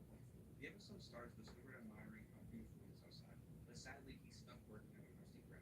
SpongeBob tries making him feel better by telling him that it could be worse if he could be sick, which then gives Squidward an idea. He could fake being sick and then be able to go outside. And not to bash on the episode early, but this is literally the premise of the entire episode. Squidward trying to act sick. Seems lame, but anyways, Squidward tells SpongeBob that he has come down with Squid's disease. And of course, SpongeBob, being gullible, gets terrified and begs for her to go home. The thing is, though, he also has to trick Mr. Krabs before he can actually go home. And he can't, because Mr. Krabs can perfectly tell that Squidward's healthy and not sick at all. But this doesn't stop SpongeBob from believing that he's still sick. And this dude literally comes out wearing a gas mask. And I won't lie, this scene is pretty funny. Squidward being Squidward, though, takes full advantage of the situation and sneezes straight into the gas mask, making SpongeBob scream, sending him running towards Mr. Krabs. Mr. Krabs flies up from the desk, very suspiciously, screaming at him and telling him to knock before entering, which is pretty interesting. What was Mr. Krabs doing under the desk? Anyways, since Mr. Krabs can't convince SpongeBob Squidward isn't sick, and since he won't be able to do his job as long as Squidward is there, he finds it best to send Squidward home. So that's cool. Squidward got exactly what he wanted and can now enjoy the beautiful outside. But SpongeBob literally placebos himself into believing he is sick, and he now thinks that he has Squid's disease. So he starts freaking out and yelling until Mr. Krabs comes to the office and tells him to get back to work. Which, by the way, if Mr. Krabs is in the office, who is running the cash register? Well, no. Besides that, though, SpongeBob not wanting to go home tries to make himself feel better by stepping into hot water, freezing water, and boiling hot grease water, and fries his legs. SpongeBob being SpongeBob makes the situation as worse as it can get and starts flying around the kitchen and rolling around and telling customers that he is sick. And of course, they don't like the fact that the fry cook is sick. What? So Mr. Krabs realized that he's losing money because of this, so he sends SpongeBob home too, leaving just him to run this entire restaurant. SpongeBob comes up to Squidward and interrupts his relaxing time, which obviously makes him mad, so he decides to just go inside and leave SpongeBob alone. To which People SpongeBob need literally more breaks common into his house, sense. which is pretty bad. Or an But anyways, education. they're just chilling and watching Or a guidebook called How Not to Make Me Mad. Honestly, that'd be a good book. Squidward, and so Squidward, realizing he'd rather be at work than watch rom-coms all day, starts running back to work, and SpongeBob chases him. When they get back to the Krusty Krab, they see Mr. Krabs lying on the floor, saying he might also have Squid's disease. And so SpongeBob tells him about the perfect cure, rom-coms. Now, this episode isn't awful, but I can kind of see why it's rated so low. It's not a very creative episode. I mean, it's literally just Squidward faking being sick to not be at work. That's pretty basic. Now, they made this blend idea pretty interesting, but even then, every sequence felt too fast. For example, Squidward is outside enjoying himself, and SpongeBob comes up to annoy him. And this is like one of the main conflicts of the entire episode. And Squidward just gave up in like 5 seconds and just watched a rom-com. I don't know, kind of lame. But I guess it was interesting to watch more. The 9th worst episode is Demolition Doofus, with a rating of 4.4. It starts off with SpongeBob jumping out of his house on a huge site and biking to his boating test while doing some insane tricks and perfectly landing in the boat. Then he just crashes back and forth into the boat in front of him and behind him, and that's it. That's like the entire test. Because of this, Mrs. Puff puffs up too much and she makes the boat start floating, and then they crash into the lighthouse, making Mrs. Puff explode. This is probably one of the most rushed intros and the lamest boarding exams done in SpongeBob. I mean, usually the exams have like a cool track and last longer than 5 seconds. This one seems set up perfectly to fail as fast as possible. But anyways, Mrs. Puff is in the hospital because she ruptured her inflation sac and now she can't puff. They start calling Mrs. Pop. This gets her super mad and she hops out of the bed and starts attacking him, to which the doctor literally stabs her with a needle, putting her to sleep, then puts SpongeBob to sleep for talking too much, I guess. SpongeBob comes to visit her again and she looks all gloomy and sad. But he's actually kind of being a good person, bringing her flowers and walking around the hospital, to which they see some pretty major guys being brought in. Here's where we learn about the demolition derby and how dangerous it is. This is also where Mrs. Puff becomes happy again, because she gets a plan. If SpongeBob joins a derby, he can literally die and he won't be in it like it's pretty dark. So he signs up for the derby and look at this man's gear. He has an extremely little car and is wearing a sock. Keep in mind, all the fishmen around him are jacked. Thank you. Huge cars. Also, SpongeBob can't even drive them. So it's pretty much guaranteed he's gonna die. But not really, because SpongeBob is literally a sponge. He can't receive pain. So he uses his sponge skin to fling some guy and his boat across the entire arena. And then he just drives randomly and somehow it destroys every single professional derby guy. This obviously makes Mrs. Puff furious, and so she hops in a boat and decides to kill him herself. But SpongeBob is somehow a good driver now and can perfectly drive the driving course, but then he crashes into the boarding school, sending her crashing into it too. And then she puffs back up again, and she's all fixed. This episode is pretty interesting and honestly gives some great lore on the relationship between Mrs. Puff and SpongeBob. I mean, the fact she wants to literally kill SpongeBob, all because of how bad of a student he is absolutely crazy. I'm not a big fan of the intro, like I said before, and I also think the derby part could have been more scary and hard. Instead of SpongeBob just winning the derby without even having to try. But I think this episode was just a way to really rub it in Puff's face that no matter what she does, SpongeBob will always win. wasn't the most memorable episode, and there really wasn't many jokes, but I don't think it deserved a 4.4 rating. Maybe like a 5 or a 6. The 8th worst episode is Stuck in the Ringer, with a rating of 4.1. So the episode starts off with SpongeBob washing himself with a soap bar until he drops his soap. But it's okay, he has a spare. He washes his brain and goes to his ringer and it drives him completely off. Pretty sick. SpongeBob then steps onto the soap, flinging around the entire bathroom into his tub. This makes him realize he has to be careful, so then he avoids the soap the next time. But then he steps onto this duck and trips on soap again, launching him straight into the ringer. This time though, he gets stuck, and then he breaks the handle with his tongue. But it's okay, because for some reason Patrick's in his house, so he can help him, right? No, not at all. Of course he makes it worse. You see, Patrick puts forever glue on the ringer, making SpongeBob even more stuck. So of course SpongeBob starts freaking out, and I can't be the only one who thinks Patrick is such an awful friend. Either he's really stupid or genuinely wants to see SpongeBob's life crumble. But anyways, this is pretty much the premise of the entire episode. SpongeBob stuck in a ringer. Anyways, he Exactly. doesn't want his ringer to stop him from living his life, so he heads off to work. It's gonna get a little This is button. also after To, Patrick I'm gonna get little buttons, that he can do his and I'm gonna side just services have every me day. angry, Now, answering obviously, questions SpongeBob can't that be a y'all friend ask when me he barely has 50,000 so fucking times a day. surprisingly, he is And it's just gonna be like, getting ready! which is crazy. Just like, Of course, angry. though, it's Angry. destined to go bad, which It it pisses me is. off. SpongeBob disintegrates Leave me alone. Squidward's eyes with Not no leave me soap, alone. then Just like, jumps over to check on him and pay attention. customers Nobody pays then checks attention, on and it's the very microphone, annoying. and the microphone sends the feeling all around Krusty Krab while also opening register full of money. This gets Mr. Krabs furious as people start picking up his money, and also SpongeBob slams him into the wall and injures a bunch of fish. So obviously he gets sent home. Then there's Patrick waiting for him, like he knew this would happen. Very suspicious. SpongeBob starts crying, and I want you to remember this because it's actually a pretty big flaw in this episode. But anyway, Patrick gives another motivational speech and takes him to Super Moonlight Junior to make him feel better. Thing is though, he can't even swallow the ice cream because of the ringer. So then Patrick serves up the ice cream and takes him to the carnival instead. And man, oh man, my theory gets proven right so hard right here. Not only is the carnival dangerous, Patrick picks out every activity SpongeBob literally can't do. He starts with throwing a ball at these cans, which he tries to do, and it gives him a black eye. Then he takes him to the spinning steering wheels, which SpongeBob says he doesn't want to go on, but Patrick forces him and spins it so fast he flies off.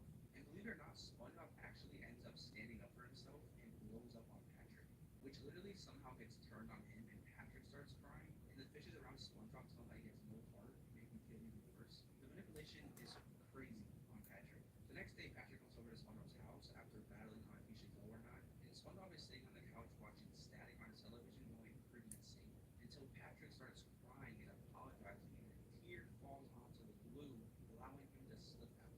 Yeah, that's been the solution the entire time. Literal tears. SpongeBob then throws the ringer in the air and delivers a very motivational quote. I guess crying does solve your problems. To which the ringer falls back down and traps both of them. The end. Now the flaw I was talking about earlier is that SpongeBob literally cries before and nothing happens. And I know that tears could have easily gone on the glue, but it doesn't make much sense.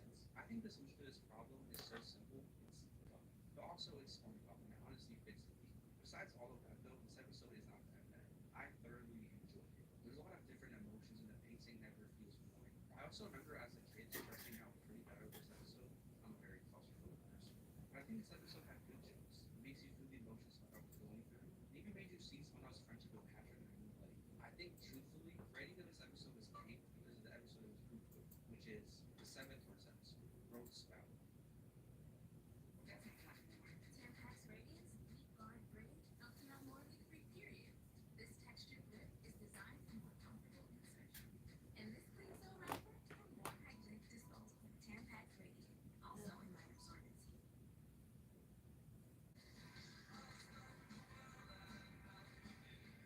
Have you had your Hershey's? Hungry. Yeah. I should have eaten before I got on.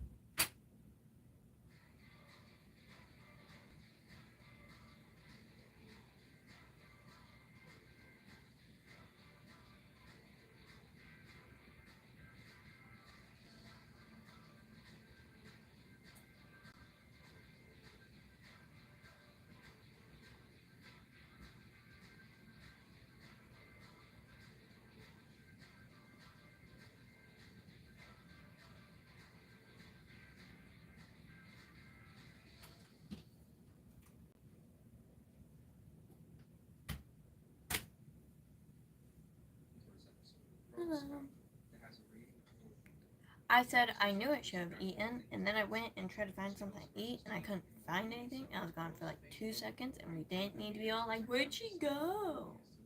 Which, how is that even possible? Pearl screams for him though, and Luca check on her. And the continuity here doesn't make any sense. In the last scene, it looks like Pearl busted through the wall to the back room, but here, Pearl is just sitting in bed and not going through any wall. And I don't even see a hole in any wall in her room. It doesn't make much sense. The continuity continues staying inconsistent as now Pearl starts growing, which from the last scene, it seemed like that just happened.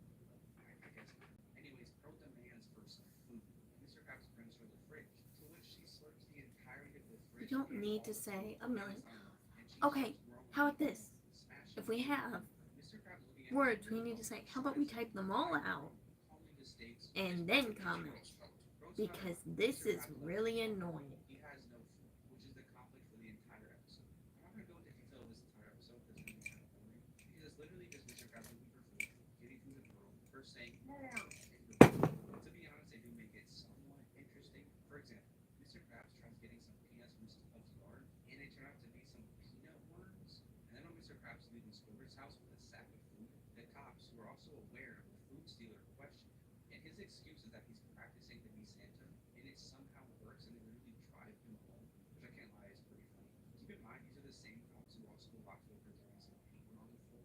Anyways, the last house Krabs visits is SpongeBob's. And him being so pure thinks they're having a slumber party. But then Squidward comes in and snitches on him for stealing food. So Mr. Krabs is honest with SpongeBob and tells him what's happening. And SpongeBob says that he can help by cooking a Krabby Patty that tastes like a million Krabby Patties. And so that's what they do. They feed Pearl this Krabby Patty, and poof, she's back to normal. Mr. Krabs asks SpongeBob what the secret ingredient he used was, and he tells him it was love. Yeah. So in my opinion, this episode is not that great at all. The conflict for the episode honestly makes no sense. And it doesn't even explain what was Pearl going through for real. Oh my god. No idea. It obviously wasn't a grocery What do we think store, I'm doing? and she goes What back what to what what what do we think I am doing since we have no common it sense just doesn't feel satisfying or fun to just watch. lack of observing? Like, you're gonna tell me I stressed through an entire episode of Mr. Krabs scavenging for food and risking jail time for SpongeBob to feed her one patty of love and fix her? This episode, to be honest, deserves its rating. I wasn't a big fan. The sixth fourth episode is Slide Whistle Stooges with a rating of 3.9. This episode starts off with Squidward peacefully waking up in his bed and walking to a shower. While he's scrubbing himself, we hear a sound. Weird sound, but it's nothing. I mean, Squidward ignores it until he bends down and grabs a newspaper. So it turns out SpongeBob and Patrick are playing the slide whistle. Now, so far, it's been pretty simple sounds and both fun and Squidward, but it turns out these things give you literal powers. They allow you to open doors without touching them and allow you to fly through the air. SpongeBob and Patrick harass Squidward with this power until it finally gets him to leave. But of course, they don't really leave. As he goes about his day, they continue to slide whistle, and it drives him absolutely insane. So Squidward tries running away from SpongeBob and Patrick, but they chase him. So he finds no other solution to escaping. So then he steals SpongeBob's slide whistle and starts to play it to harass SpongeBob and Patrick. Thing is, though, they enjoy it, and Squidward starts enjoying it too. So they all go start to slide whistle harass random fishes, starting first at the bird. They don't go too long on this guy, and it's kind of light and funny. But Squidward then decides to become a baby slide whistle. Not rude. and sing Incredibly which frustrated. Just imagine you're at work and you like your job, but all these people ask you every 5 seconds, what are you doing? Every 5 seconds. And you're just sitting here and you're like, I'm actively doing what I'm doing. What do you mean? What am I doing? And every time you answer, somebody else asks. And then you're just like, I want to quit my job. And it's very, very annoying. It's very, very agitating. You're just sitting there and you're like, what the fuck is my life? And at some point, somebody points out, why are you so rude? And you're just like, have we not been paying attention?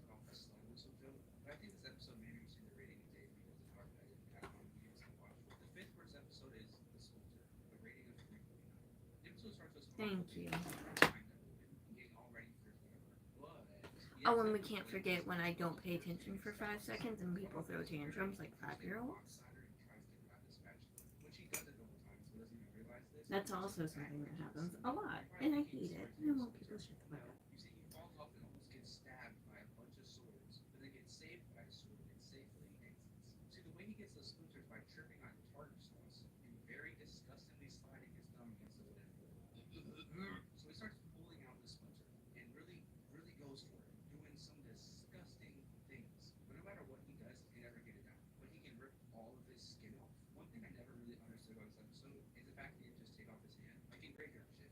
we see that he can regrow his hands. And now we are spending an entire episode trying to get a splinter out of his thumb that he can just regrow. Doesn't make much sense. But anyways, he has to make Patty Patty, right?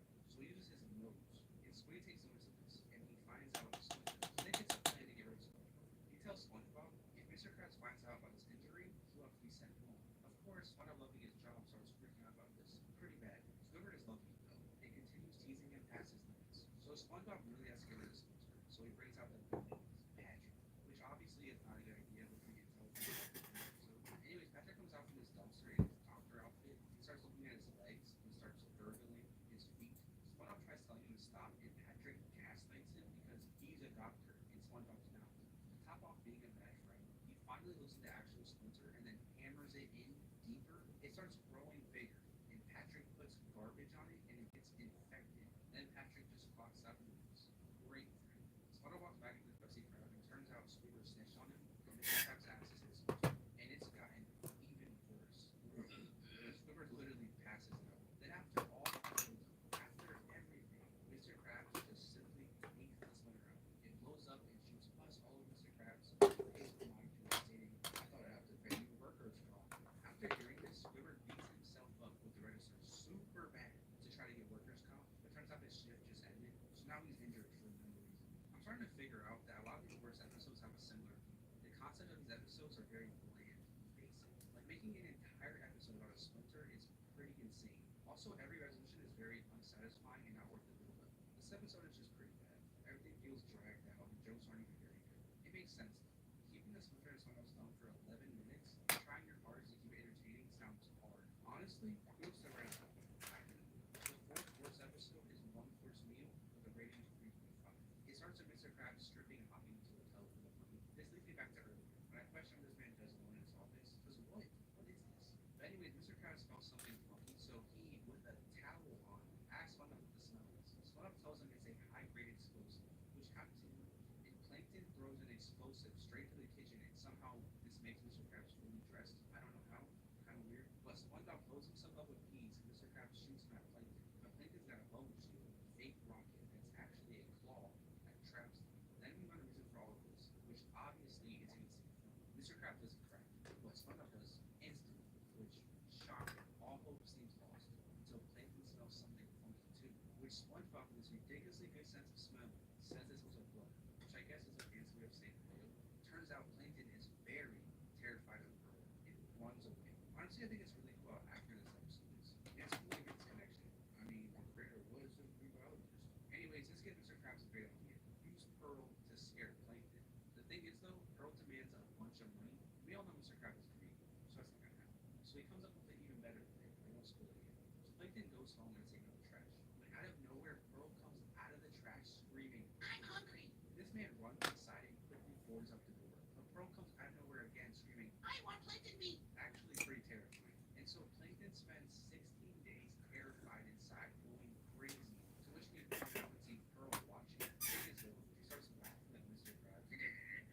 Pretty odd. Then we see Plankton having a nightmare. He gets eaten by Pearl. He says Plankton buddies, wakes up, and it pans out again. Pearl's watching him again. But then she takes off her head, and it's Mr. Krabs. That's the genius plan. Mr. Krabs made a pearl suit. He's enjoying this a little too much though. Plankton in defeat goes and lays on the road waiting for a bus to come up. Until SpongeBob, our spongy empath, comes by to see how he's doing, and Plankton tells him to leave. So, yes. SpongeBob goes to Mr. Krabs to tell him what Plankton's doing. Mr. Krabs finds it hilarious, which is low-key kind of sociopathic. Even SpongeBob says I take it too far. And so SpongeBob comes back to Plankton. Hello. Whole time hasn't been Pearl, and with Mr. Krabs in a oil suit. It tells him Mr. Krabs' worst fear so he can get back with it. Kind of messed up by SpongeBob, but it's a tough situation. Either let Plankton die or stitch on Mr. Krabs. So Plankton comes to Krusty Krab and isn't scared of Pearl anymore, and brings Mr. Krabs' worst fear with him. A lion. Mr. Krabs is freaking out, and you think Plankton won again until SpongeBob tells him about the feeding whales outside. Plankton starts freaking out and escapes through a window. Turns out he's not a snitch, and the whales were a projection. This was actually him redeeming himself, telling Plankton the formula was earlier. So this episode, I think, is fairly interesting. Finally, we have an episode that is very creative and even slightly educational. Don't get me wrong, this episode is pretty bad, and one of the jokes is very appropriate. I didn't ask anyone anything. What the hell? I just feel like after what we've seen so far, this episode was the most interesting to me. It obviously caught me off guard. It wasn't predictable, but it's still one of the worst episodes. So third worst episode is Gary Willow. It has a rating of 3.5. We start with Gary watching a rom-com and seeing two fishes fall in love.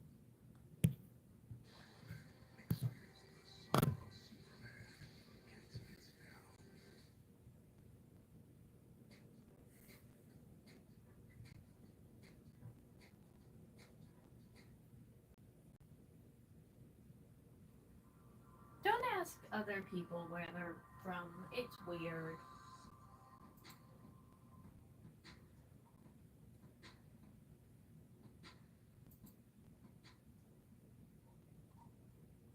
I'm about to get my mom a surprise birthday. Mother, where are you?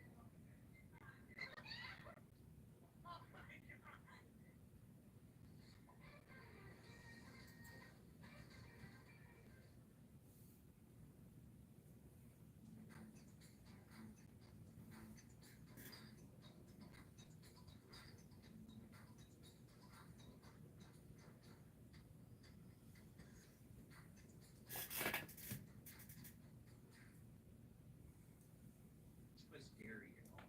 SpongeBob ruins this though and turns the movie off and takes Gary to the snail park, which is pretty trash. He takes Gary off his leash and falls asleep on the bench with the other fishes. Gary starts looking around and catches his eye on this girl snail.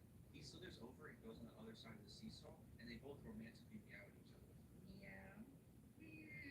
Or whatever sound snails make. Until this mafia-looking snail flings him off, and we find out that this snail is his girl. But the snail chooses Gary over him right in front of him, and they start fighting over it until SpongeBob picks up Gary, and the two lovebirds meow at each other. Also, the mafia snail can talk in English, which is pretty weird. Gary can't talk English. He also has a gang, which is pretty scary for Gary. Anyways, he's pretty down bad, and he starts drooling about this girl and kissing his food thinking about this girl. Gary is even dreaming about her and almost kisses her until SpongeBob wakes him up from his snore. This gets Gary motivated though, and he sneaks out in the middle of the night to go find her. SpongeBob finally wakes up in the morning and can't find Gary, so he has to go search for him. Gary Yeah, first don't searches the don't snail, ask and he thinks he found her, but he people actually where found they're her from. in That's the really snake. weird, and honestly, No like, offense. While Gary is so in in the other woods, people's Mafia snail business. gang comes by looking for Gary, but he's gone. We go back to SpongeBob, who is running through the city until he finds the snail trail, and so he licks it and somehow knows that it's Gary's in the taste. Very weird that he knows this, by the way. And so he follows the trail with his tongue in it instead of just looking at it. Gary's also in the city looking for the dream snail, and there, for some reason, are so many snails now. I've barely ever seen snails in Piedmont before, and now they are everywhere. Gary finally sees his crush and starts to follow her, but everything goes wrong and almost loses her until he sees her walk into a snail shop, and so he goes inside. To which the worker snatches Gary thinking he's a stray and puts him in a tank, and sadly the snail leaves the store. And then the mafia snails come into the store and ask the worker if he's seen a stray. He doesn't snitch though, and they literally trash the entire place to try to find Gary, which is kind of sad that these snails are stronger than this fish. So this goes on for about 2 hours, and the worker isn't snitching, and Gary's still hidden, until this snake-looking thing attacks the mafia snails and chases them out. And Gary's finally free. He then sees his dream snail in a boat with her owner, and of course the mafia snails catch him at the exact same time trying to stop Gary. But Gary locks it and tangles their eyes together to create a slingshot and ends up getting onto the boat. SpongeBob finally spots Gary and starts running after the boat, and the owner also sees Gary and brake checks SpongeBob. Gary and the snail almost kiss until the owner removes Gary from the boat. SpongeBob starts to accuse the lady of stealing his snail until Gary tells him that it was actually his fault and that he snuck out to see the snail. Which, please remember that SpongeBob can understand Gary, because that's going to be very important in episode 12. But anyways, another snail comes out of nowhere and he's like this Elvis snail, and Gary's dream snail just forgets about him and goes to the Elvis snail, which is pretty sad. And then Mafia snail and Gary become friends, and that's it. This episode is boring. It's hard to care about Gary finding love. The love sequence literally lasted 5 seconds. It was barely romantic. Gary just meowed on a seesaw with some female snail. I mean, I guess it could have been love at first sight, but it's hard to feel invested because of this. The ending is extremely unsatisfying too. You're telling me I watched this entire episode just for the snail not to fall in love with Gary? It's a decent plot twist, but it makes the entire episode just pointless. I think this episode deserves Ugh. and it definitely dragged down the previous episode. The second worst episode is Keep Bikini Bottom Beautiful with the rating of 3.2. It starts off with Squirt stepping out of his house in a good mood. He walks out of his house, ignores SpongeBob, and Groovy walks down the street until he steps into some gum, and he falls on his face. He can't get the gum off him though, and it practically consumes him until he finally gets it off and throws it away. Of course, the cop is standing exactly where the gum was thrown, and you know these cops don't play with litters. But before that, the cop has to test the gum to see if it's really gum. So he literally chews it. Once he realizes that's actually gum, he confronts Squidward, gives Squidward is picking up trash, and for some reason, Squilliam fancies him there. Which, by the way, Squidward makes sure we know exactly who he is by saying, Swilliam fancies him, my arch foe from band class. and this just irks me a little bit. I feel like they could have explained who he was through context clues or maybe even a conversation, but they just straight up told us exactly who he is. And I find that so weird. I don't know. Anyways, it turns out Squilliam has a statue of himself for getting all Bikini Bottom in 1 week. And this sets off Squidward's competitiveness. And now he's making his mission to beat Bikini Bottom faster. And while doing so, he runs into his first house. How's he gonna haul all this trash? Easy. Trip a little kid and steal his wagon. Yeah. So Squidward's feeling pretty bad as well and literally gets so much trash. Then to his surprise, somehow SpongeBob is in the trash. I feel like they're just inserting characters into the story very randomly. What? Whatever. SpongeBob wants to help Squidward My out cat's this whole meowing. Bikini Bottom. What? While this is happening, the little boy from earlier Oh, tells you're his so jacked mom about how Squidward stole his wagon. And he gets whooped real bad. And all the trash gets dumped out of the wagon. And so he gets another ticket. Feeling hopeless, he asks SpongeBob to actually help him. And in a blink of an eye, all the trash is gone. But where did it go? So SpongeBob took all the trash and converted it into Squidward's house. And I know it's supposed to be like a funny gag or whatever, but Squidward isn't the dumb character. And you're expecting me to believe that he just went over the day in this trash house with trash objects and didn't realize anything. I know it's supposed to be a joke, but it just isn't that funny. Anyway, Squidward eventually finds out, and the cop gives him another ticket for this. Then he gives him another ticket for dropping the ticket that he just gave. Now, pretty much after this, SpongeBob feels bad, and so he consumes the trash. And after this, there's just a bunch of gags of Squidward getting more tickets and more tickets and more tickets. He obviously feels defeated and starts to cry until SpongeBob tells him he built him a statue, but sadly, it's all out of garbage. And Squilliam comes by laughing at them. But out of Squidward's luck, his garbage statue dissolves Squilliam's statue, and that's it. This episode is not very good. The concept is pretty dumb. What? Picking up trash. What? My I cat's know it's all meowing. because of Squidward's competitiveness with Squilliam, but their whole rivalry is kind of based off of music, so this makes no sense. The only reason I can imagine this episode being made is because of the joke about cop tape glitter so serious, but wow, did they really overdo it in this episode to the point where it wasn't that funny. This episode makes no sense from start to finish, definitely deserves a rating. Finally, the worst episode of SpongeBob is A Pal for Gary with a rating of 3.2. The episode starts with SpongeBob feeding Gary and then throwing the can. Anyway, Gary tries asking SpongeBob to go on a walk with him by showing him the leash. He has to go to work so he can't go. Turns out though this wasn't a leash, it was actually a rope. So Gary could get some snacks and a cowboy hat and watch this western movie. SpongeBob being oblivious feels bad. Then some person walks in the Krusty Krab with his pet, and SpongeBob tells him about the no pet policy. Mr. Krab realizing he might lose money if this guy leaves, tells him to stay and calls him a responsible pet owner, making SpongeBob feel even more terrible. This all results in him going to buy Gary a pet at this weird pet stand. The lady at the pet stand tells SpongeBob about how dangerous his pets are and even provides a very solid example. When SpongeBob completely ignores her and takes this weird pet home, Gary is still chilling until SpongeBob jump scares him and introduces him to his new buddy. The second he leaves this thing alone, it shows him how terrifying it really is. SpongeBob comes back and puts the food in the bowl and makes it where they have to share the Ugh, same what bowl, now? which is like the dumbest thing ever. And of course, Fluffy, that's the pet's name by the way, devours the food and the bowl. And then SpongeBob gets mad at Gary for ignoring Puffy. So pretty much just keep doing this. Puffy does something bad, Gary gets in trouble. Puffy does something bad, Gary gets in trouble. Remember how I said earlier, just remember how SpongeBob can understand Gary? What is going on here?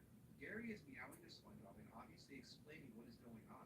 And now, just out of nowhere, he can't understand Gary because of plot reasons. It's kind of silly.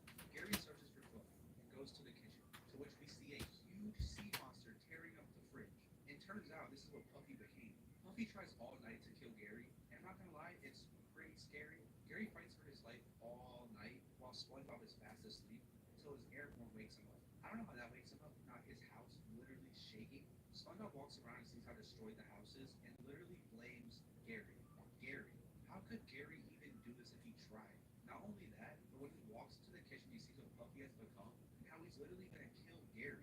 He still somehow blames Gary and tells Gary to put Fluffy down. He gets his karma though when Fluffy tries to kill SpongeBob. And still, while about to be eaten, he is still blaming Gary. Gary, though, out of nowhere, shows off his cowboy skills and saves SpongeBob. Which, why didn't he do that before? And while Fluffy leaves, SpongeBob begs for Fluffy to come back and blames Gary for making him leave. SpongeBob in the end decides to take Gary to work instead. And of course, Mr. Krabs is happy about it because of free labor.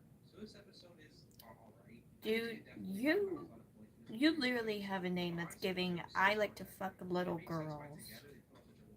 I would be a lot more concerned about that than if I look scary. The episode is also very predictable. It's pretty much the same thing over and over again. Fluffy does something bad, Gary gets blamed. And that's it. Nothing very insane or creative, except for Gary using some crazy cowboy skills. That was pretty sick. It's definitely not the best, because if it was, it'd be the middle of the screen right now. See, right, the middle of the screen right here. This is the best episode. The middle of the screen. I'm Gary.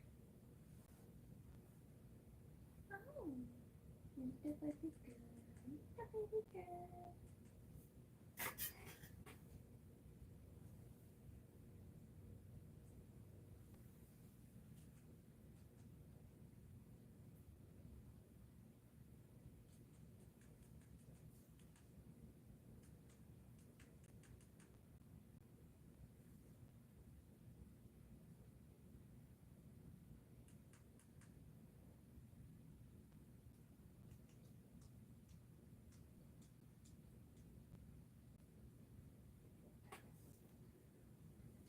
Hello.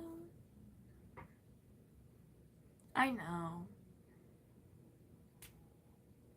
I was trying to pull some music up on my TV. I've been very into that dude Somber recently. I talked about this a couple days ago. I don't know why. It like it infected my For You page, and now I'm just like, it's all that my YouTube's recommending. I've been really into him lately.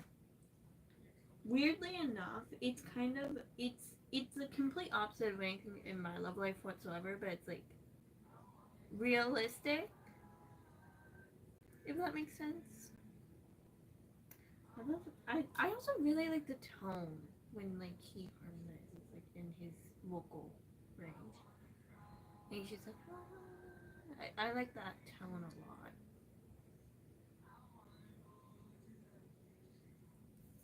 Yeah. But yeah, I don't know. And it made me want to work on that song I started writing forever ago. I didn't because I have no motivation to. It made me want to, which was weird.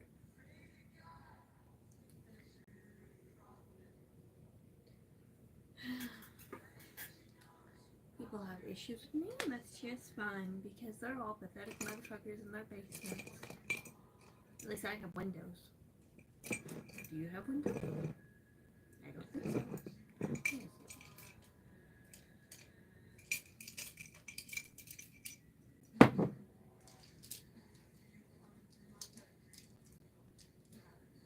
Yes, that's a sheep.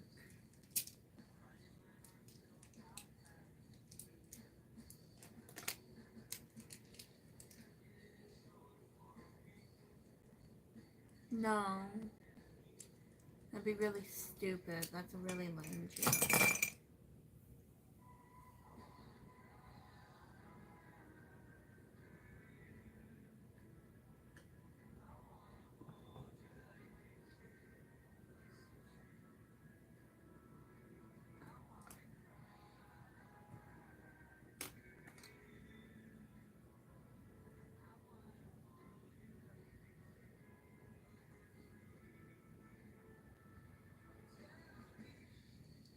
I was so in and out of sleep last night. It was so weird. I kept having nightmares.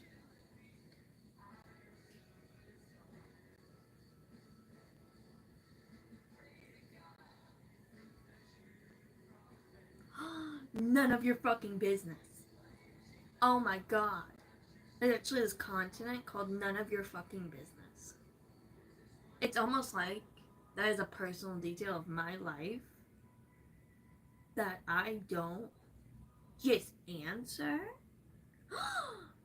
to random weirdos on the internet.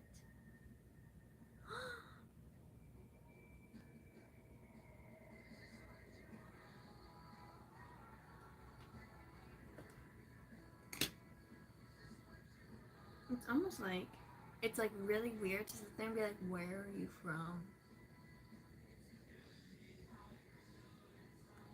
Clearly not.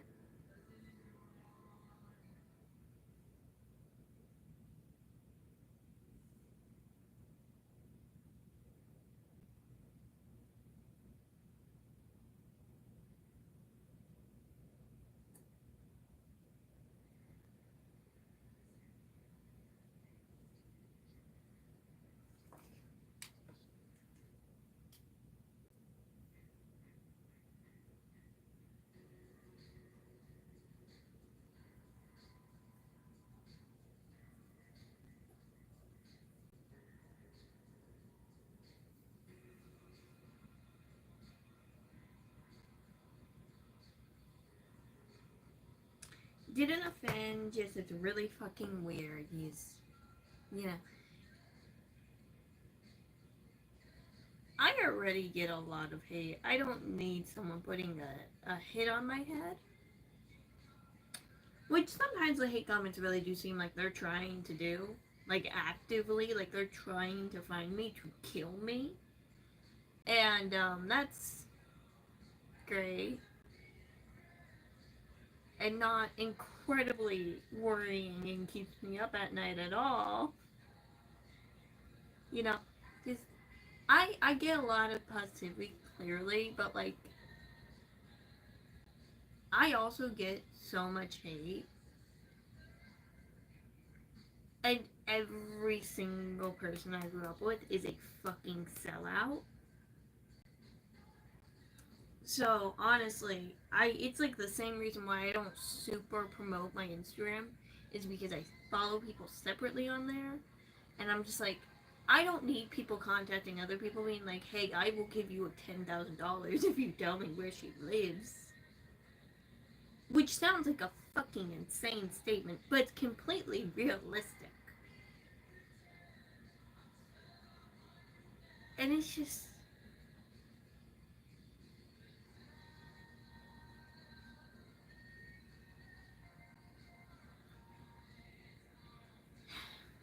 It's the same reason why I shake the southern accent when people point it out. I fucking just cut it completely because it's like that is showing my regional dialect so blatantly, and I don't need people using that and then context clues and the way my brain works to find me.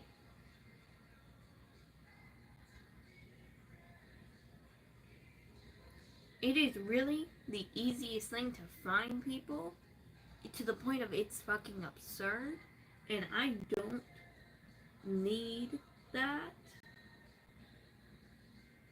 I don't need it. It's the same reason why I like drop random facts about laws when certain people are acting like they want to find me and kill me.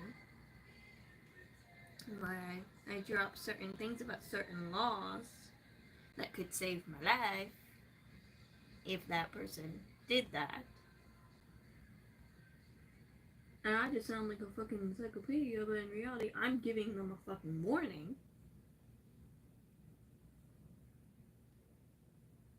It's weird. It's very anxiety inducing. I'm very anxious right now. I keep having a lot of anxiety before I go to work, which is devastating. It's fucking devastating. It's all I wanted to do when I was young was be a positive influence and do YouTube. That's all I wanted to do.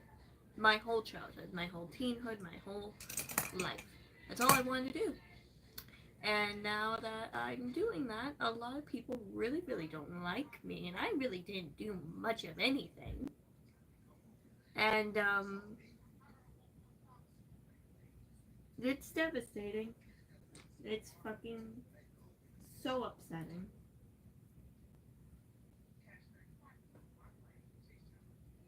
On that wall, because he got painted first before I started the fucking thing. You know, you've been subscribed for a while. I've said that before. You would think people pay attention.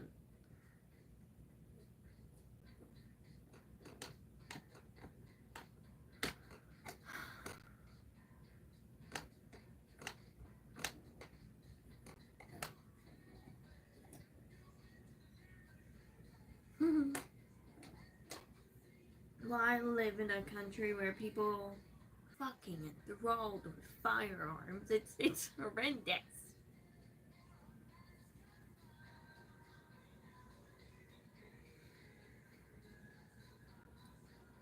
Hey, you stay up all night. I don't do it. You do. I don't. You don't stay up all night worried out of your fucking mind. I do. You know.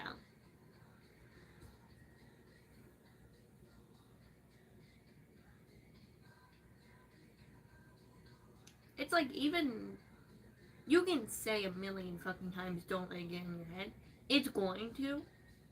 It's not really a choice. And that's really fucking upsetting. And then I try to talk to the people around me. I'm like, it's just really upsetting because, like, that's all I wanted to do my whole childhood. And now, so many people hate me and I didn't do anything. And people don't get it. And then they get real Jesus-y on me and then I want to kill them. It's like, I have openly said I'm not a believer so many fucking times. But then you're being all like, Jesus has a plan. And I want to punch you in the face.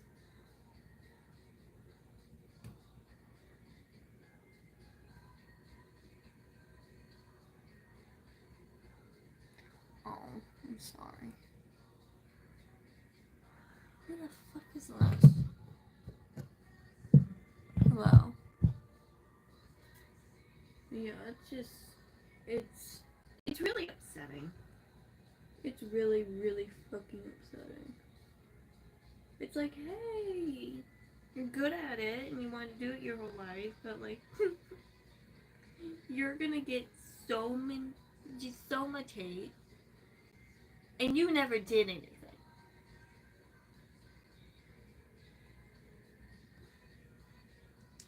You never did anything. If anything, you did a lot of positive in your very few years on this fucking job. And, so many people hate you. It's a weird fucking thing. It makes me want to quit. But this is what childhood me wanted to do so desperately. And yet I'm not even big, but so many people don't like me. And then they subscribe, and then they keep coming back to tell me how much they don't like me. It's not like I can just be like, oh, this is fine, blah, blah, blah. And just, like, move on with my life. I can't do that. I'm already too deep. If I were to just be like, ha ha ha, that was a fun moment. Guys, I come up on Google.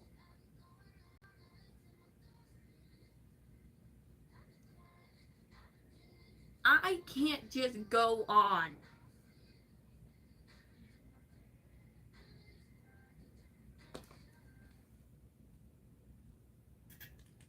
You look up my name, I come up.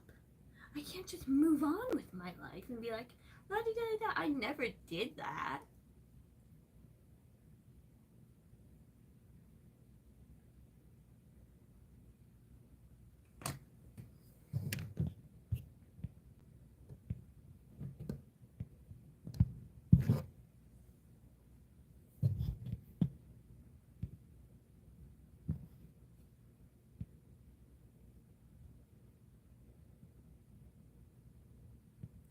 Oh, you mean like not wanting to be wanted and just all the, like, there's so much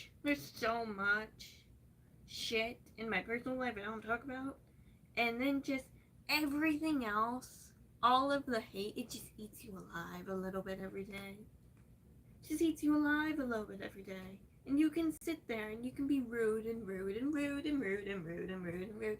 But then God fucking forbid you're being rude, even though that person just implied that you belong in the Holocaust. That happened. God fucking forbid I be rude or offended or point out the fact that I am human and I have emotions and I deserve a little bit of kindness.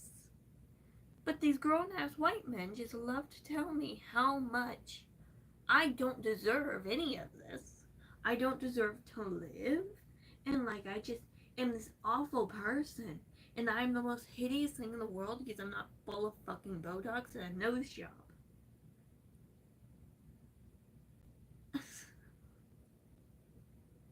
Every fucking day. And God forbid I take a break because then my views flip out. And there's like alarm bells everywhere.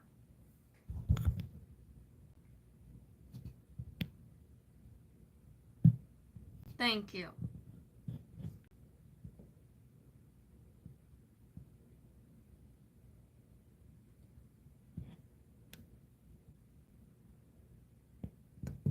please, please, please never say that.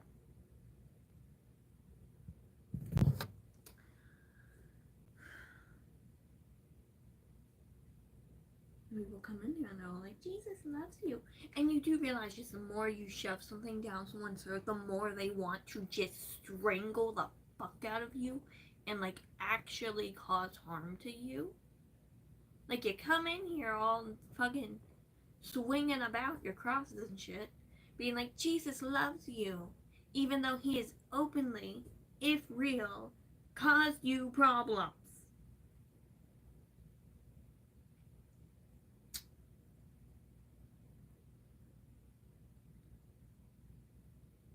Let's just take a step. Let's take a step down from your fucking churches and Catholic and shit. If Jesus was real, if God was real, why the fuck did he put me on this earth? Not wanted, not needed, complete freak accident. And then watch me suffer every single day of my life since I was born. And then give me so many fucking issues and don't even be like, Jesus gives his hardest stuff to his strongest shoulders. Then why the fuck do people commit suicide? And why the fuck have I had the voice of suicide in my head since I can remember? Why the fuck would I go through any of this?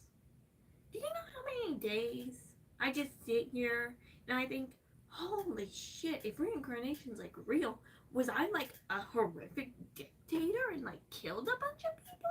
Because it seems like we just want me to fucking suffer until I pull the fucking trigger.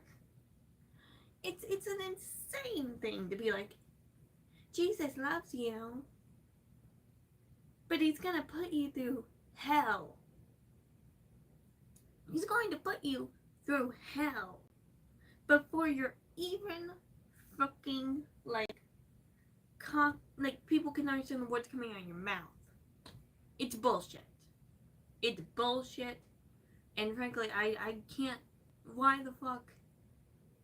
Like, we have no evidence proving that Jesus was a bad person. Like, we have no evidence proving that he was ever real.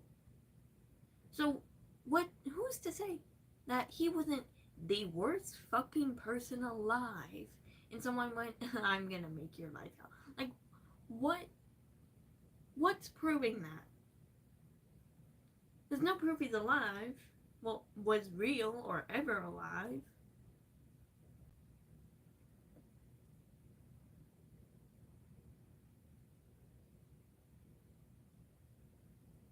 So please, explain to me why the fuck he put me through hell before I even committed a single sin. It's fucking, dude, I want to strangle him.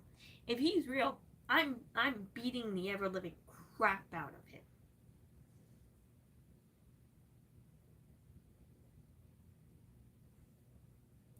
I don't know what that word is. I'm winning. Winnie said I lay here. I can't press this button.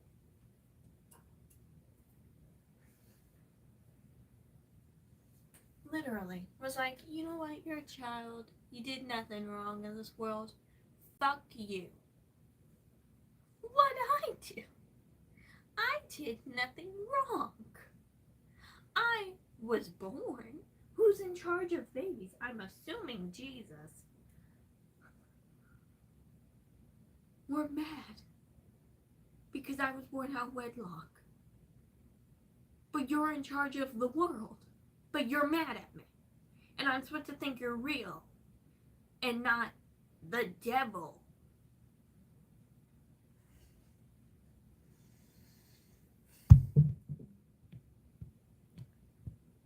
Speaking a bunch of languages I don't understand.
I cannot understand because I do not know the language. I did paint the background. Once again, don't understand the language. How am I supposed to understand?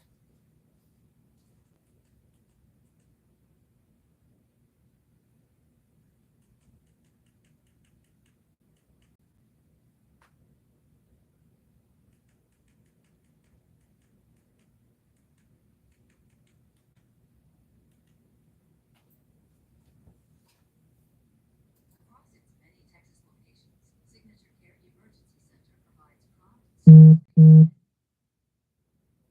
one of the most beautiful countries on the entire planet. We've got white sand beaches, meandering rivers, sprawling savannas, and tropical forests, making it a truly paradise. No!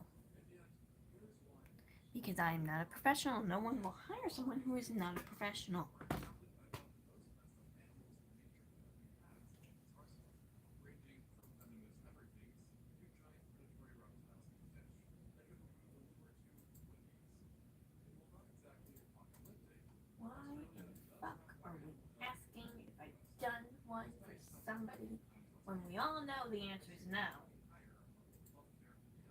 It's not my job.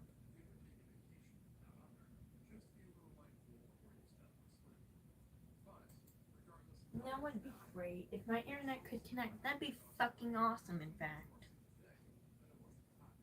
Once again, don't know language. How am I supposed to understand what you're saying? No, everything is not okay because every single day of my life that I get on my fucking job, which is this job, and it was my dream job for a really, really long time, everyone just loves to pick until I scream, and it's like, I am not big. I have done nothing wrong. I am actively putting myself as a good example over and over again, and yet, we have all demonized my dream job, my whole life, into just hell. And it just makes me want to pluck all your heads off your little fucking bodies. Nobody pays attention. Nobody listens. Nobody has context clues anymore. What the fuck happened to those? And it's like every day there's another religious freak coming in here and being like, your life is shit because you don't set God into it. I'm sorry, my life was shit way before I ever committed a sin. I don't know what you want. And frankly, I'm fixing to throw a knife in your face. Like, shut the fuck up. But we can't shut the fuck up. What is she doing with her life? I don't fucking know. Okay? I don't fucking know. Can we shut the fuck up?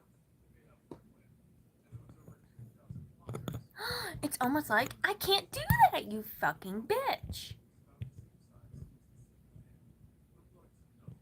Yeah, just let me spark up on camera and not get in a fuck ton of trouble.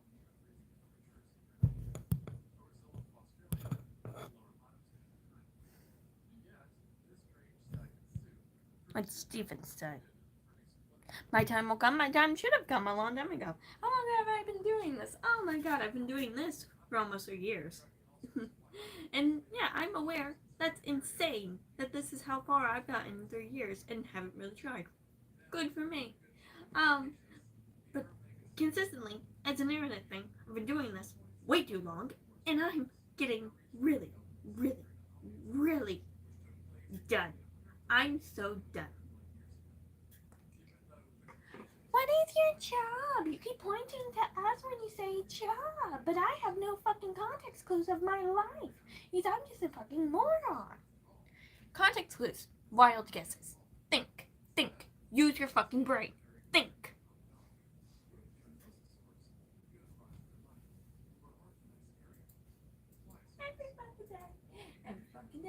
Every fucking day. But I'm the bitch. I'm the fucking bitch. But I am.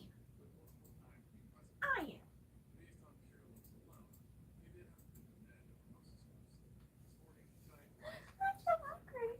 And nobody in my house is really awake. so I can't eat. So that's just fucking fantastic. How about this? Anyone that calls me baby, will be banned. You're rude. You need to calm down. Okay, what are you doing?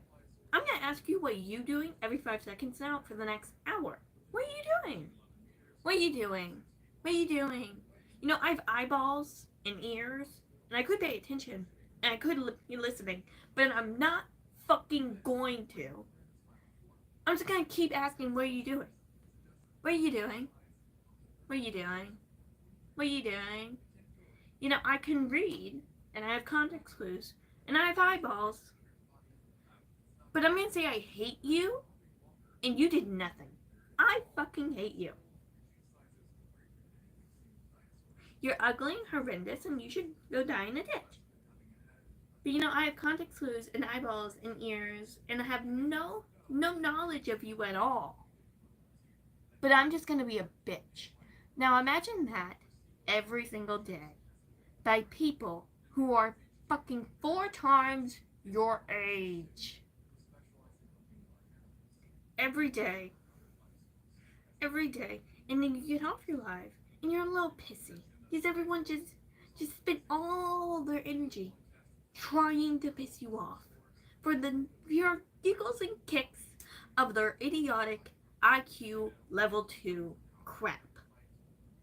And then you're going to try to do something productive with your day. And guess what?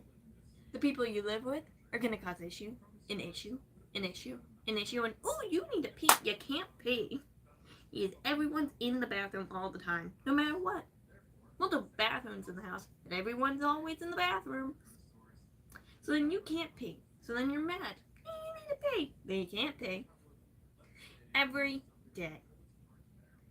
And then you try to feed yourself. And then people are bitching about food. And you're just like, I'm going to throw my food in your face if you don't shut up. And then just the same people that tell you don't kill yourself are just going to keep poking until you want to stab them in the face. But when you get pissy and violent because they're purposely poking you, you're the bad person. And you're a murderer. No joke. This is a natural thing happening in my personal life. You're the bad person and you're a murderer. Even though they're just poking, making jokes about how your parents don't like you. And it's your mom.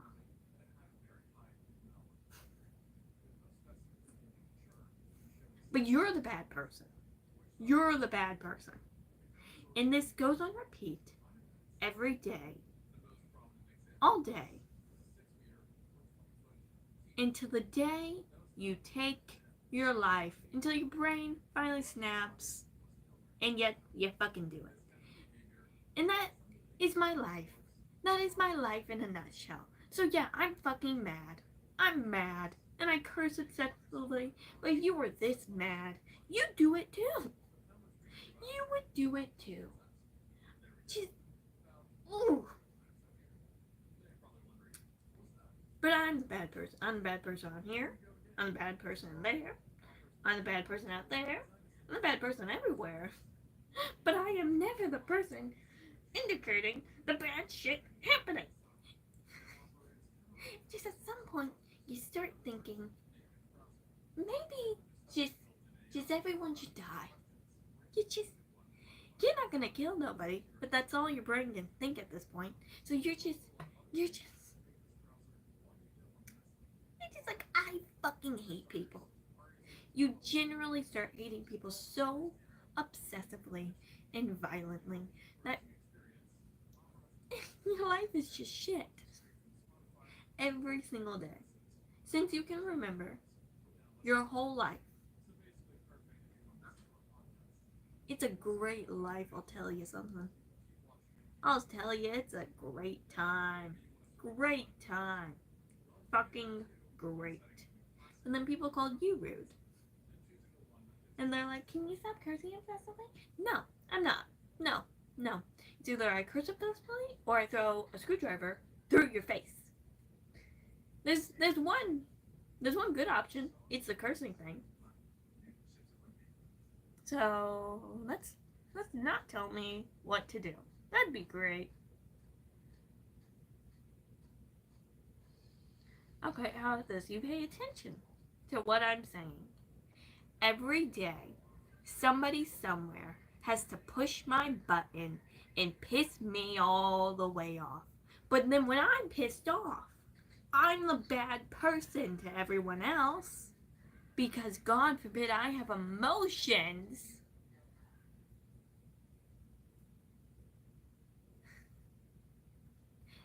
That's the gist of my statement. It's fucking upsetting as hell.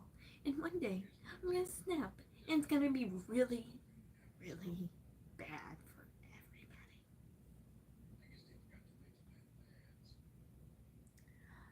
everybody. Okay, let's think. Do I have a choice in my mom? No. Let's also think. Was this my dream job? My whole childhood?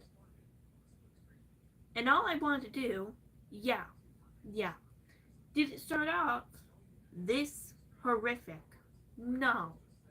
So am I realistically having a choice in any of it? No. At some point, I'm gonna snap and it's gonna be just fucking horrific. It's going to be horrific. It's going to go down in history books. Is how bad it's gonna be. And just sometimes I think about that day and I just think, oh, that's gonna be a really, really bad job.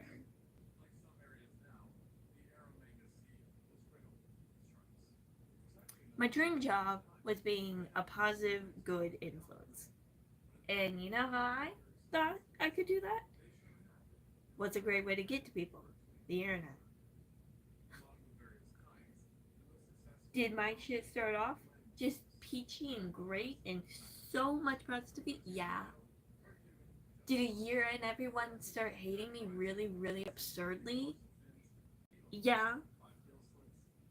Did I do anything to cause it? No. Did I continue to put my best foot forward and all of the good forward and keeping so much of my personal shit to myself? Uh-huh. Did everyone still hate me so much? Uh-huh. So just at some point you're thinking, oh my god, I'm going to die doing this and that's gonna be just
I'm gonna go see if people in my house are awake yet, considering it's morning time and people should be awake.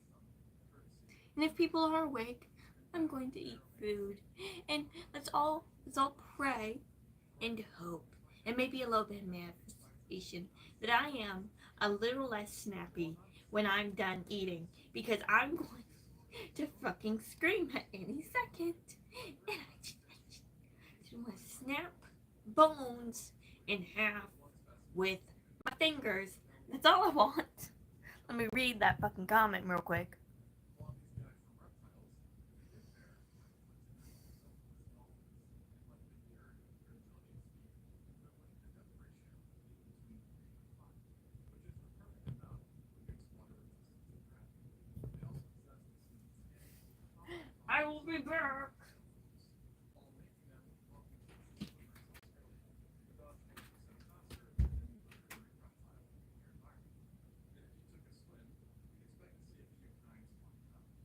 But it was one genus in particular that was uncommon, the flat Tragedies. This genus is by a landslide the most common amphibian, and a big, specializing in deep diving, where huge as large eyes and kinky curved snout take out prey with ease. They fourth level skiing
I'm making food, everyone.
I'm back. Let's see if someone, after I quite literally explain in great detail where I'm going, ask the question, where'd she go? I'm willing to bet $1,000 somebody asked. Now, sure, dinosaurs aren't the most scary creatures. They were still on the top animals wanted to run. And they were by no means alone. As you did, of course, have meat-eating theropods that prowl coastlines as well. They were incredibly thorns and hostile to underground lives. If you've seen my recent video, you know why I say the worst. And if you haven't, you should. But here's a little refresher. Megaroptors were completely carnivorous dinosaurs with giant civil claws found on their feet, like their hands. That, in combination with giant powerful arms, allowed Megaroptors to essentially become predators, slashing and eating prey, which they would then literally eat like skinny mobs while alive. Oh, and don't forget that they also had extremely hollow bones that made them much lighter than the shoulder. Was Winnie doing something cute? Wait, I'm so confused. And of course, true Australian fashion, there couldn't be only one Megaroptor. Well, thank you. Was Winnie my cat doing something cute? I'm so confused. The classified genus Australopithecus, meaning southern hunter, is coincidentally the biggest Australian theropod known thus far, weighing around 310 kilos or 680 pounds, and reaching 6 meters or 20 feet long. Thanks to its build, if this predator spotted you at close distance, you'd probably have no hope in outwitting it. And you wouldn't just have to worry about being skewered, seeing that it also possessed serrated green curves, not letting you think how well animals could kill with flesh so far. It's honestly only natural that the I'm creatures watching the stuff back to see if Winnie did something cute. that were feeling as creepy I'm confused. even though they haven't been discovered in that She's early asleep. there is the She's chance still that asleep. many other kinds of theropods and surrounding land have found as well. She woke up. Tyrannosaurids, only found not so far from where the sea was situated.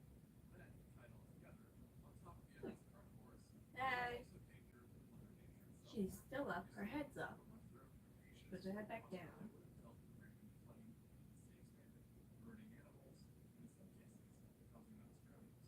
There's even one discovery that hints at a group of dinosaurs that ended up trampling one another during a likely attempt to drown off a flood.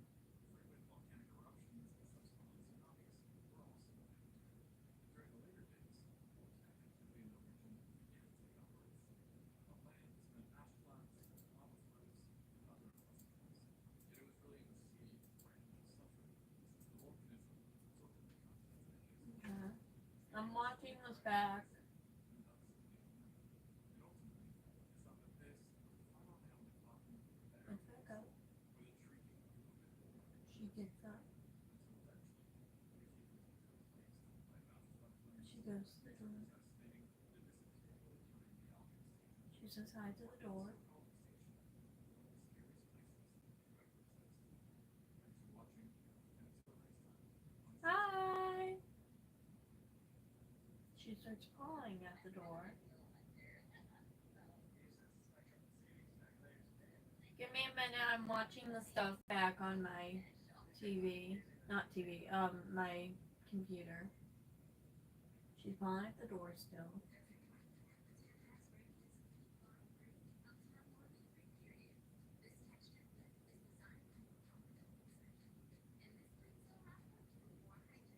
She's confused.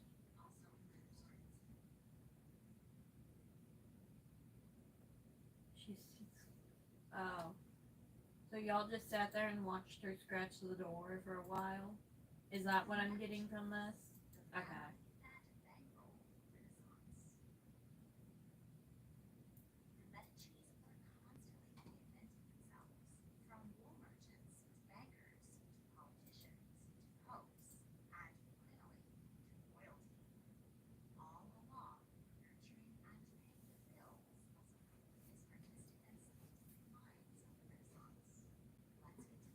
Hello.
Ugh. I still don't know what like any of us are saying, and I get that not everyone knows English, but I only know English, so it's like it's agitating, dude. No hate to anybody about really anything. It's just frustrating.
Of course they were.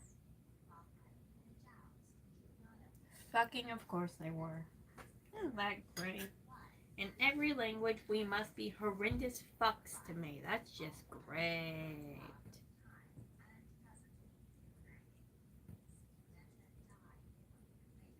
I'm gonna get a mod. I'm gonna get a bunch of mods that speak every single language in the entire world, and I'm gonna have them stay on all the time. They're gonna get paid a lot of money just so nobody in any language can talk shit about me and me not know. I want snitches.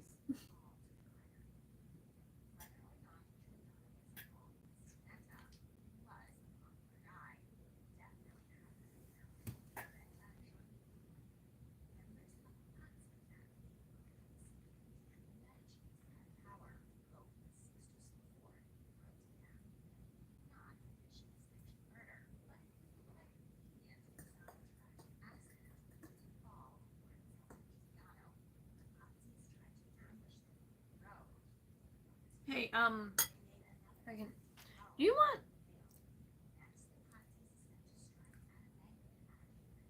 the person that's the number one fan right now?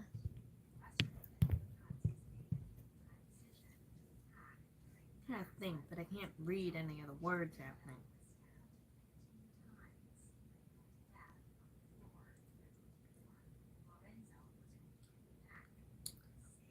If I got married, I'd cut his dick off. I'm gonna just say that. It seems like people are trying to marry me. No. No.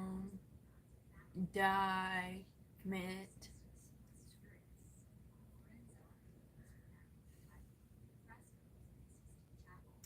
Dude, do you want to be a mod?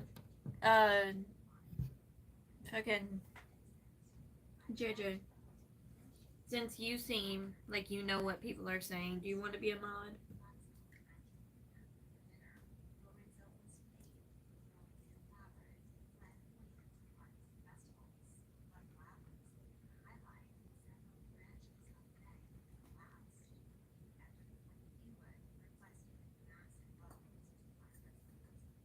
Okay, but do you want to be a mod?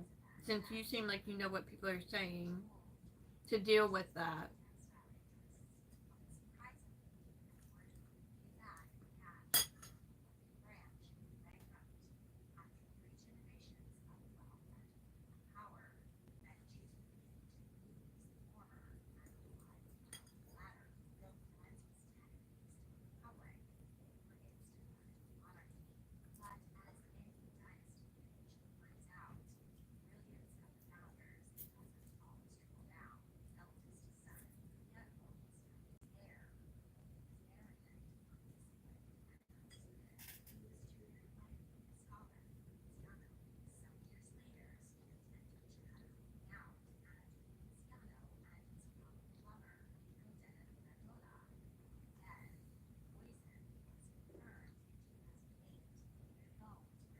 Okay, you're not answering my question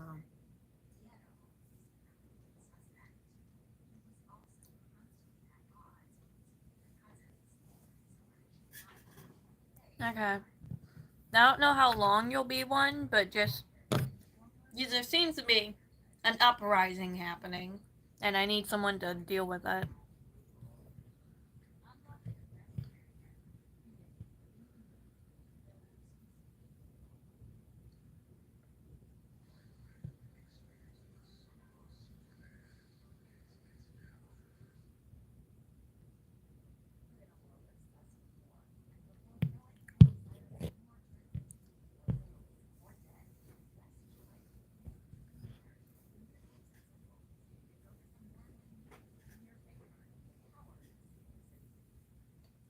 Okay.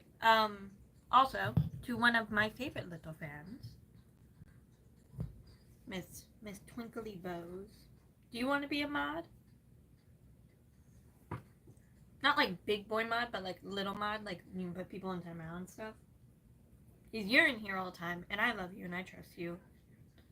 Do you want to do that? I need more mods so bad, especially when I get uptakes and viewership like this. It gets really bad. And my two other mods, they're like living lives right now, and I think one might be grounded because they haven't been on in a really long time. So I don't know what that's about.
Yeah, I don't know where they went, honestly.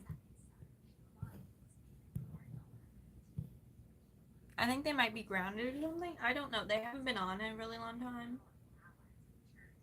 Um, Fox, I think, has been on a couple times during the summer, which it's also like they have school full time, both of them. So I'm like, it's really fine. You guys are younger than me. You should be living your lives, not working for me for free, because that's that shit. You're welcome.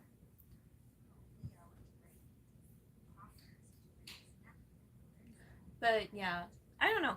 I know Fox has been on a couple times. I think they were on like last week at some point. I was gonna pull up my mod list on my computer, but I couldn't fucking find the tab. So, yeah. I don't know. I'm not questioning it. They're all living lives. Hopefully, I hope everything's okay. They know they need me, they can contact me, it's fine. Which, also, that's an open door to, like, all of my fans. If I need to play mom, I will play mom. If I need to be a shoulder to cry on, I will be. Like, I love all of you so incredibly much. The last thing I would ever want to happen is you guys go through something, you need me, and you don't have me in, like, arm's reach. My DMs are open. My email is open. I check my email actually kind of a lot because it stresses me out. Like, everything's open. Fucking, I'm going to link my Pinterest so y'all can message me on Pinterest if you ever need anything. Like, I love you guys all so much, and I will always have this policy, hopefully.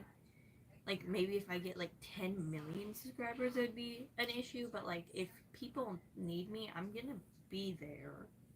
Not necessarily in like a, ooh, I'm superior way, but like in a, you need someone to talk to, we can talk, I don't give a shit.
I know there's a mod list on like PC. I can't find it though. That's weird.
That's so weird. I can't find it. I know it's on there.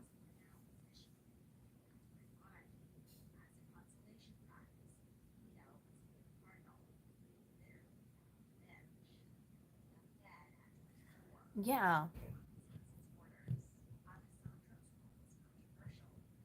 I remember there being like a little tab you could pull up and you could see the people that are modded, and I can't find it.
I'll look it up after the thing. I was just gonna look it up to see if someone, like, if I could find one of their channels directly and go check on them like that. Because, actually, fun fact, I do look at y'all's channels, if you don't know. I do. Um, Actually, one of my favorite, newer favorite art people, they follow me on here, and they come up in my, like, biggest following thing. And so I'm subscribed, but I'll go through my thing and I'll go click on it and I'll be like, this is so cool. I do check on y'all's channels because I have a full, complete list of everyone who follows me. If we're not already aware for some reason.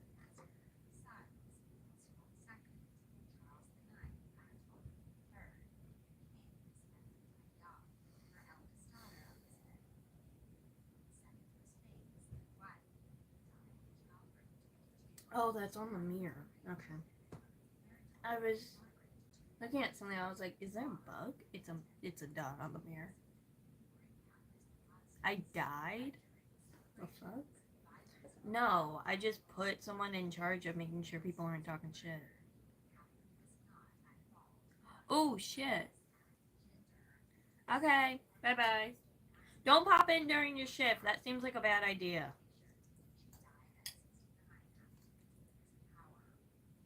I'm eating.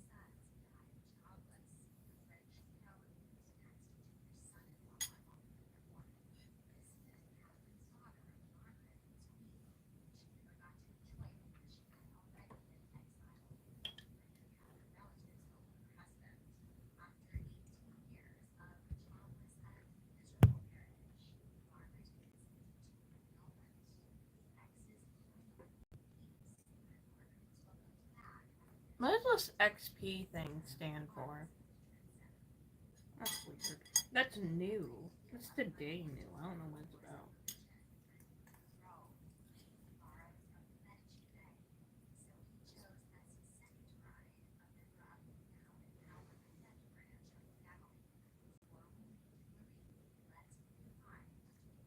Uh,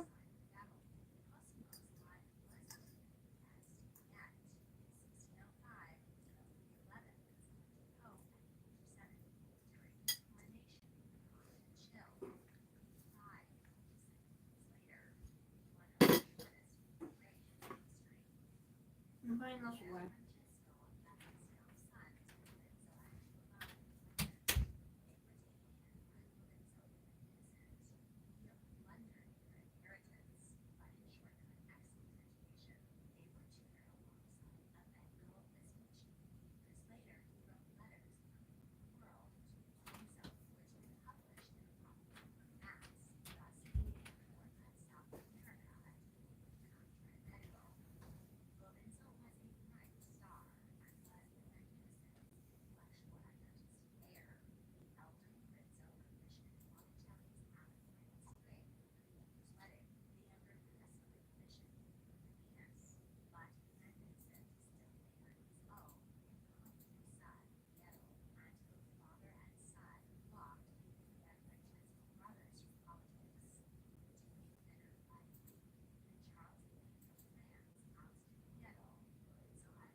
Well, everyone, I know I haven't made it to 3 hours today.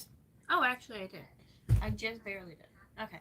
I'm tired and I'm angry and I'm going to go now. Love you all. Bye. Bye bye.